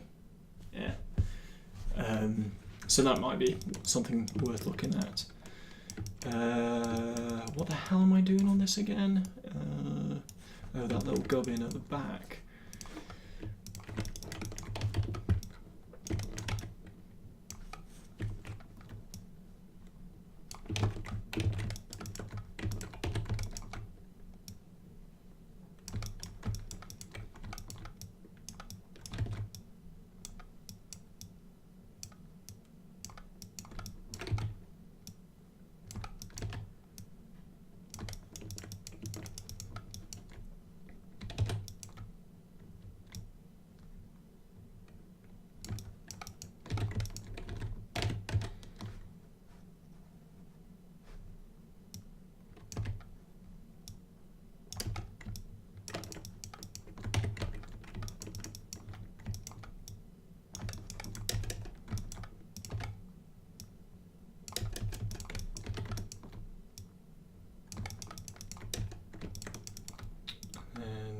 Looks like it's curved.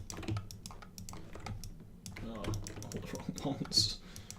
All the wrong ones. Which one's it? This one, this one, this one, this one.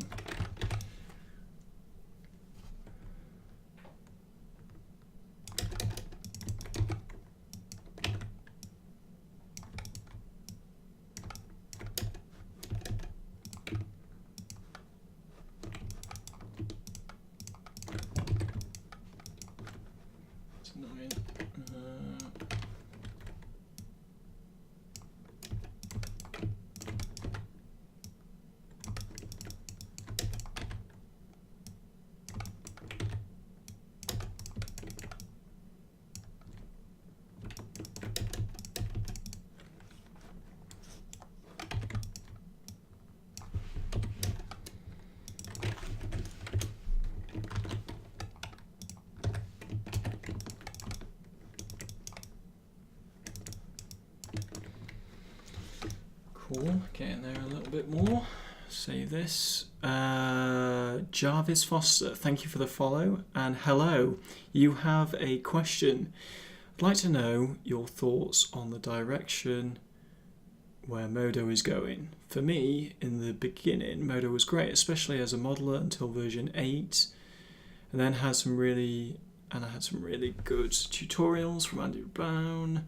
But for the past few versions, they've gone procedural and more in the direction of node-based workflow, What are your thoughts on that development? Is Modo really better or more confusing with all of these enhancements?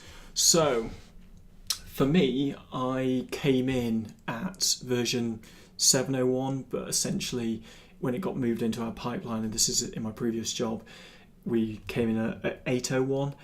So I learned modelling then.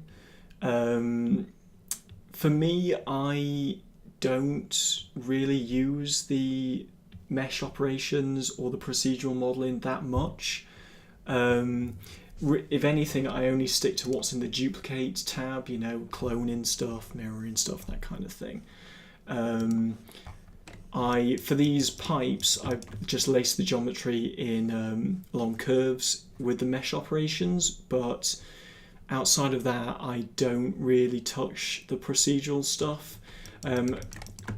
I think I'm probably missing out on quite a lot of what you can do, and it would be a good, you know, tool to pick up. But I generally steer way clear of the nodes in Modo because I don't really know how to use them that well, and they're kind of a bit funky. Now this is version 10.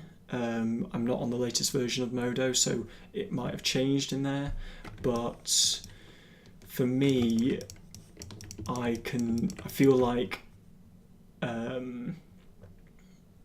things like having the Vertex toolkit now part of the the program instead of just a plugin is really good. But I mean, that came in for version 10 or version 9, can't remember. So yeah, there's your answer, you say, but I don't know if I actually answered the question properly. Oh, this is horrific. What can we fix this in any way? Go down here.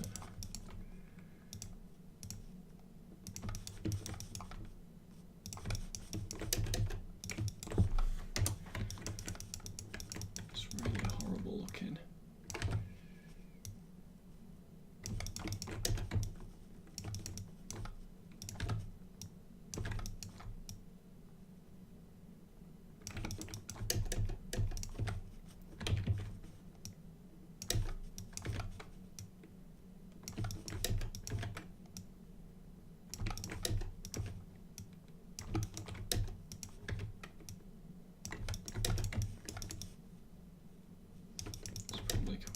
Too far.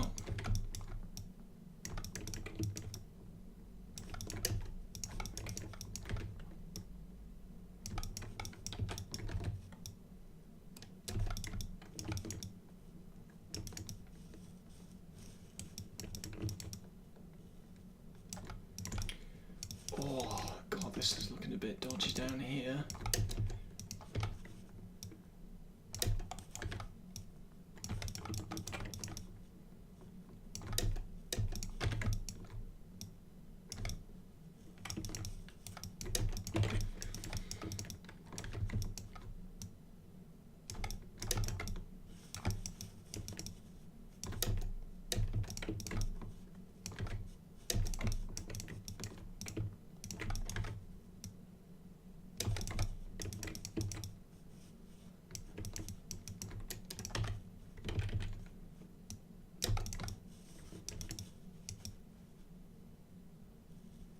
Could be that it's quite low res around here as well, which isn't helping.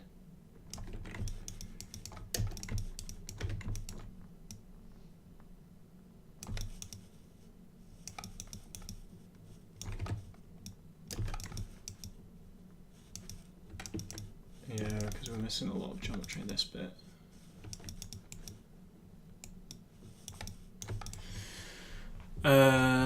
You've said you're steering clear away from node-based workflow, at least for the moment. Yes, yeah, cool. So you've got experience using Modo then, I'm assuming. And I'm guessing you're not... Well, obviously you do have experience, hence the question.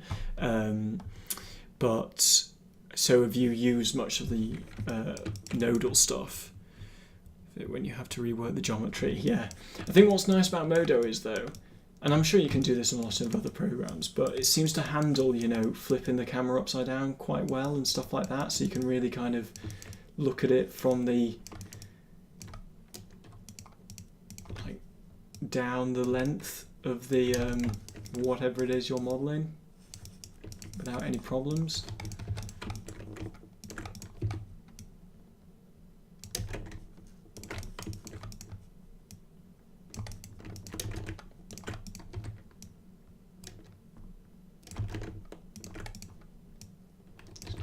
Something to go on a bit.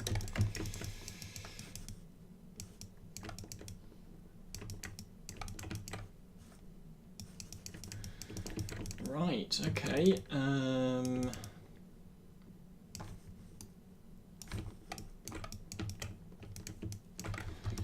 Might be worth on this thing.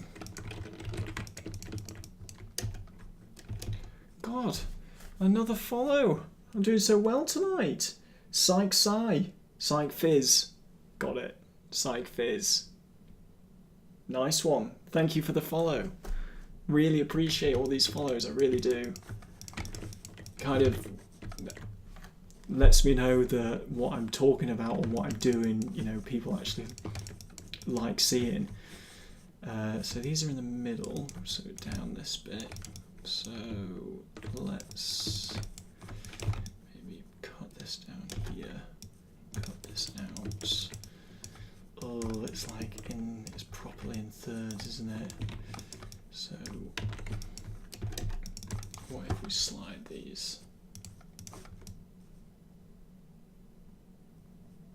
Actually, it's not in thirds, is it? It's more like that. And that. So now let's select these. Copy that.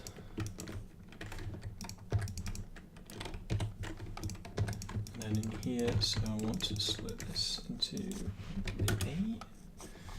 So 4. And then 2 each side is 3, 6, 9, 12.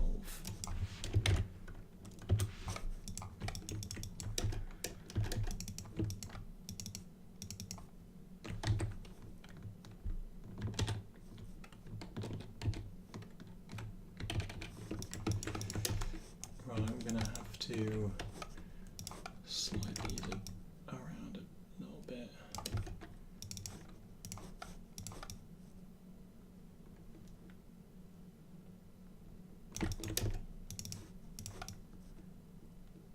I suppose they don't have to be, you know, this is just the block out.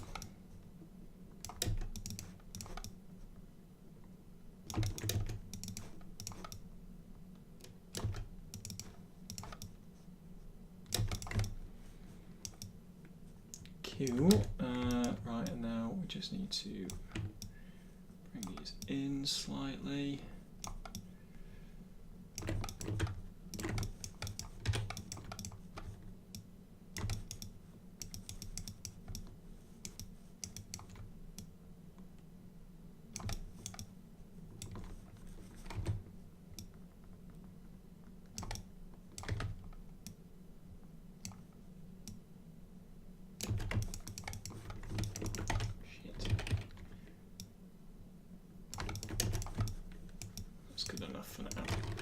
So now if oh shit, I didn't label,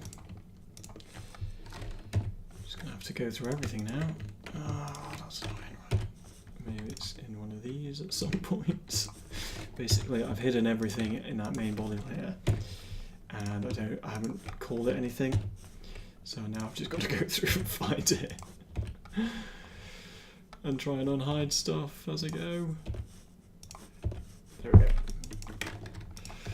So now I can delete that. Actually, it might be worth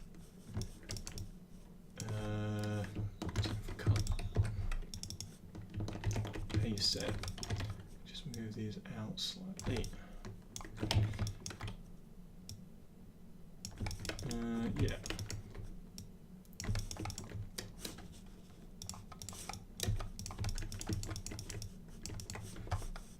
just so that we get the highlight of it. That's all we need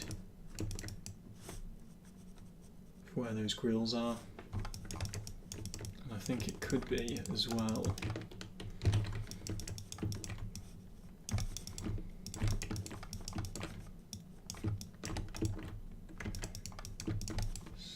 Select all these, go up one, take these off, delete them.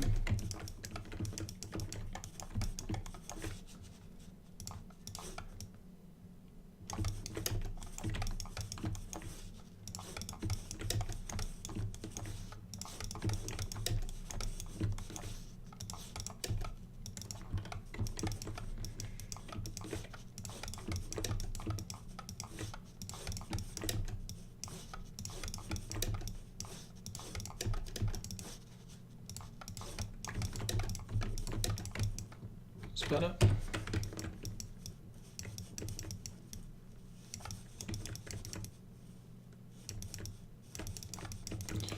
Cool.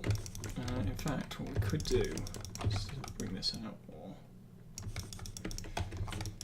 Just select these bottom ones, and then select just the ones inside.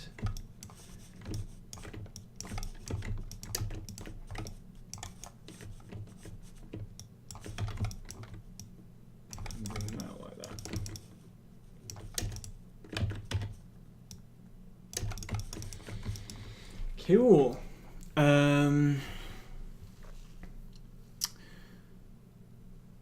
Should flatten those sweet curves though, isn't it? Have you ever tried out parallax mapping before? You should do that for your next project. I have tried to do it in UE4. Admittedly, I only gave it one attempt and then left it. Some friends of mine have made it work, and it does look pretty cool. So yeah, I think that would be quite a cool thing to go down. Perhaps even, you know, if we get this, I saw some great, like a great image today of Spitfires in the rain at night, and I just thought, I'm doing that with this thing. When we finish it, just the prop, just get like a nice tarmac on the ground. And could use parallax occlusion for that. And then just have these all, you know, lined up in the rain, dramatic, would be quite cool. So I might give that a go. Right, so I now need to find these curves, which is this one, great. So Jarvis, I only use the lace geometry for these ones, just because it's kind of annoying that the geometry gets frozen. You know, when you do this and you can't adjust the whatchamacallit after the geometry after against the curve. So actually, at the beginning here, it looks like twist these out a bit more.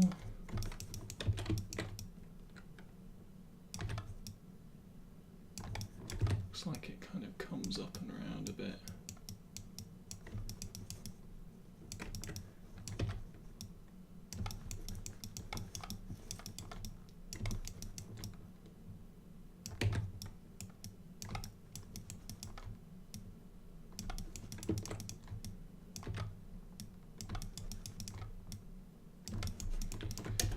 And it looks like we can take this, scale it down a bit,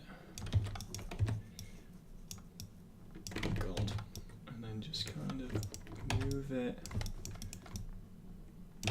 out into position a little bit,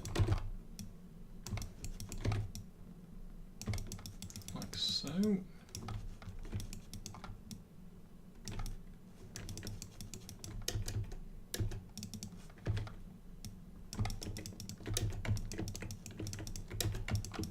Just to get more of the flow working. And then pull this up.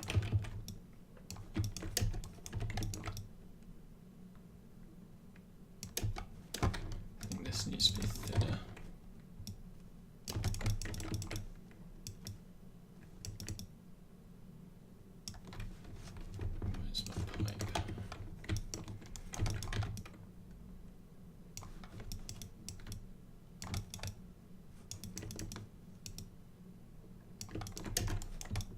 maybe even pull this end out slightly, just slightly more.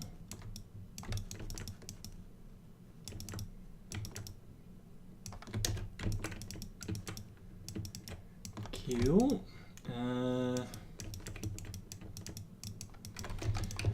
These I feel need to be thinner.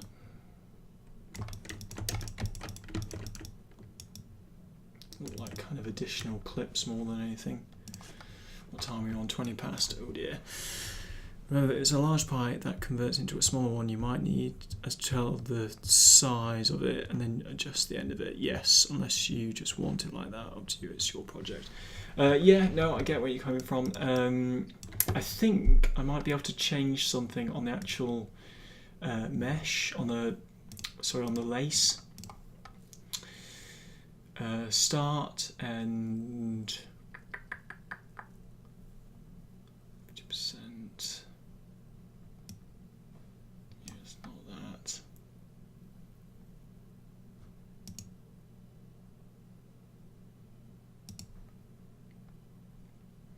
I think it might be something that we just have to tweak later.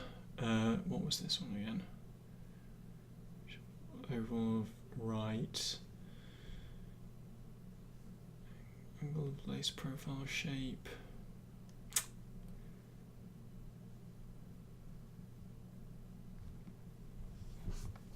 Yeah, definitely know what you're on about. I think it might be something that we have to look at manually later.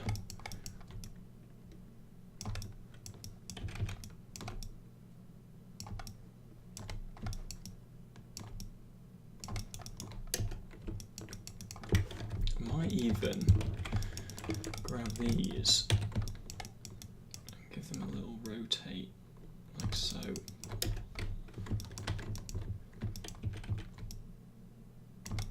So that we can have the pipe actually going into them.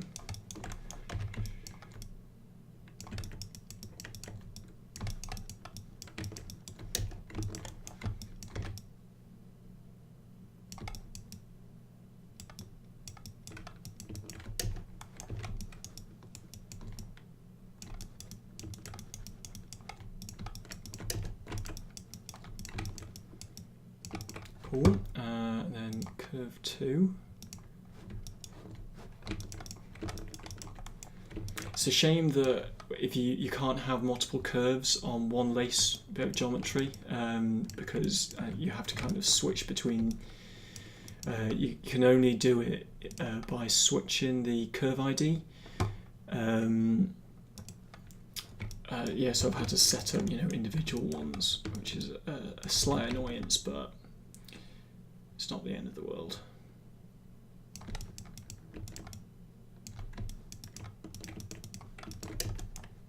Got a point here, why don't we just delete that? It's better.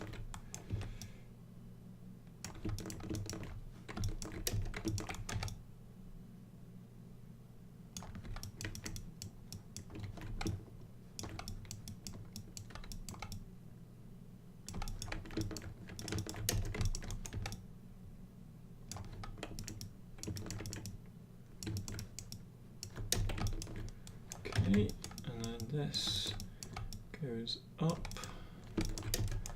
and let's move this over.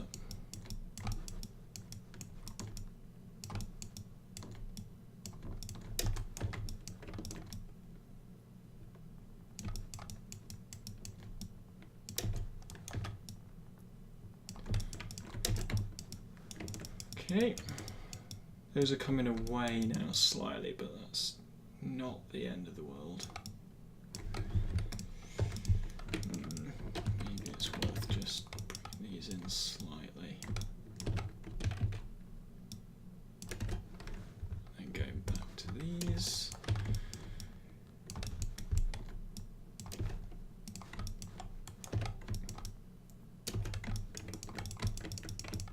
Cool.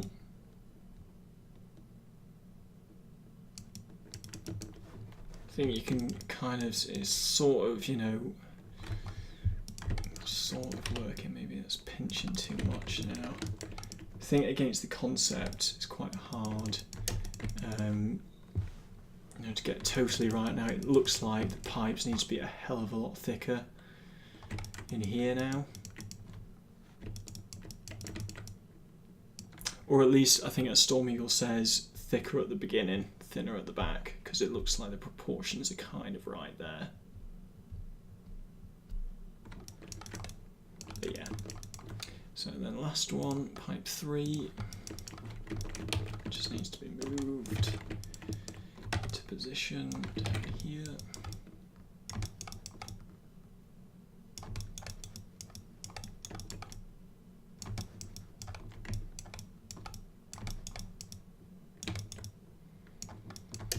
In fact, might just make this one a bit thicker, so there's a bit of a difference. 23 plus 30.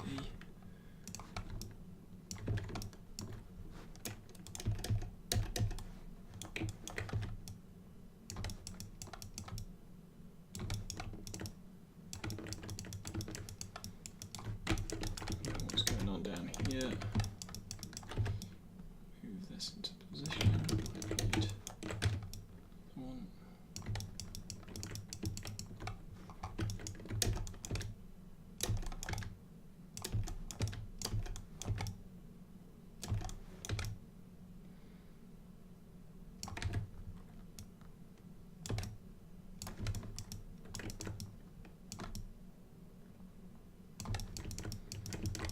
Like so. That's not too bad actually.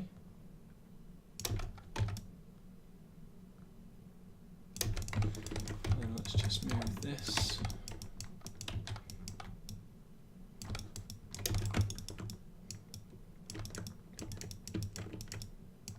Yeah, all right.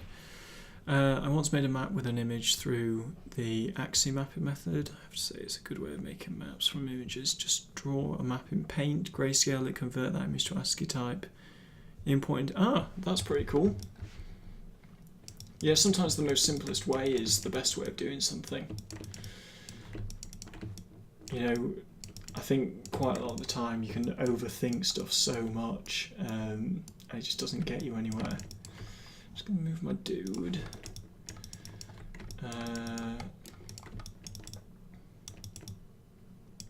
How far does he sit down actually? Only to there. Okay, so if we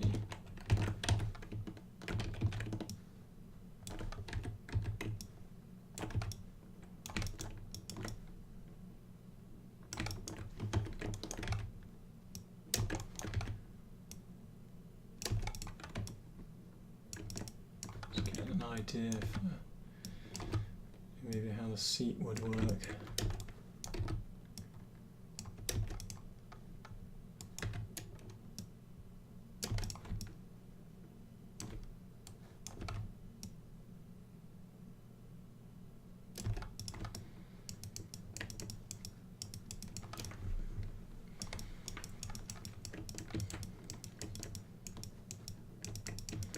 Right, okay, so I think I'm going to leave it there for tonight. So we've got the the cockpit to go on, but that might be just just matching this up a bit more rather than doing massive tweaks.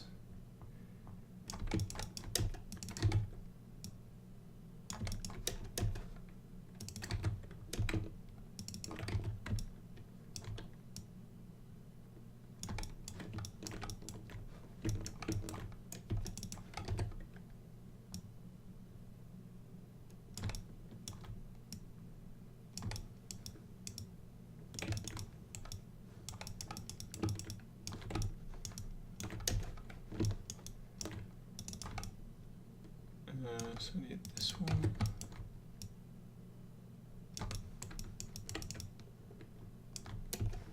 And bringing it down. Yeah, leave it, he says, and then continues doing it.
Maybe we should have it open so you can see up into the pilot's thing.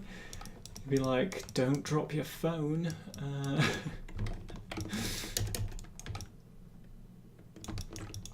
Quite like that idea of having it open. Maybe it is on, you know, little pedals or something.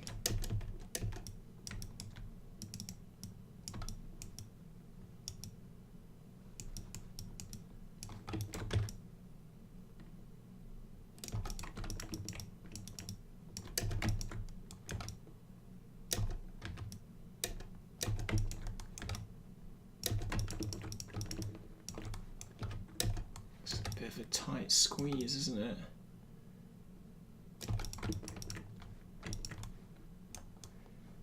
Just kind of gonna just work this cockpit area up. Oh god, I've hit my time limit. I knew this would happen if I didn't stop when I said I should have.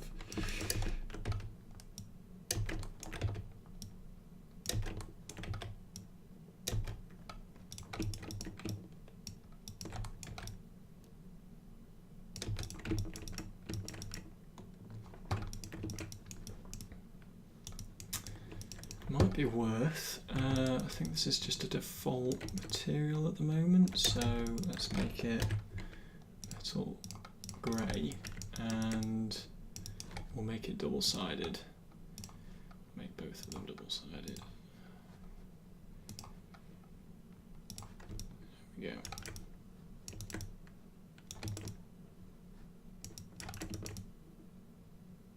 Yeah, cool. I'm quite happy with that.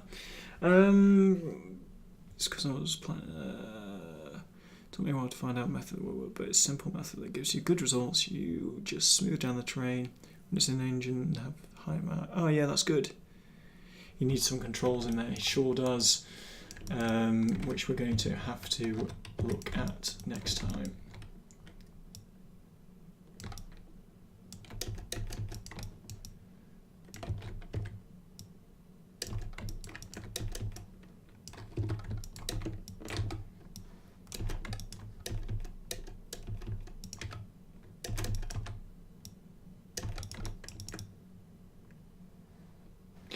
Yeah, we're going to have to look at that next time. So, yeah, made some changes. I think it's a lot more, it's definitely a lot more like the reference now in terms of scale and size and stuff. Perhaps the wings are a little long still compared to the image, but for me, I feel like they fit the plane better in scale. I think if they're any smaller, it might look a bit wrong, but yeah, I'm going to leave it there because I have now gone over time. So I'm going to, oh, excuse me, get the sleep out my eyes. So I know I've posted this already, but if you're interested in getting feedback on stuff or seeing how this progresses or keeping in touch with people from the stream or finding new resources or blah de blah de blah, then pop into the Discord. It's now linked. Thank you for all the follows tonight. Thank you for all the people who, you know, came in and stuck around for, you know, the whole stream. It's been really great just having lots of questions and lots of people chatting and giving some feedback and etc etc. So yeah, Dallas, I am going to check out your stuff tomorrow. Yeah, so I'm going to call it a night. Chances are I won't be back until Tuesday because I've got some other work I need to do this weekend. So yeah, have a good weekend, everybody, and yeah, I will see you all next week, hopefully. So, or I'll catch you in Discord, one of the two. But yeah, thanks for coming along. I'll see you next week.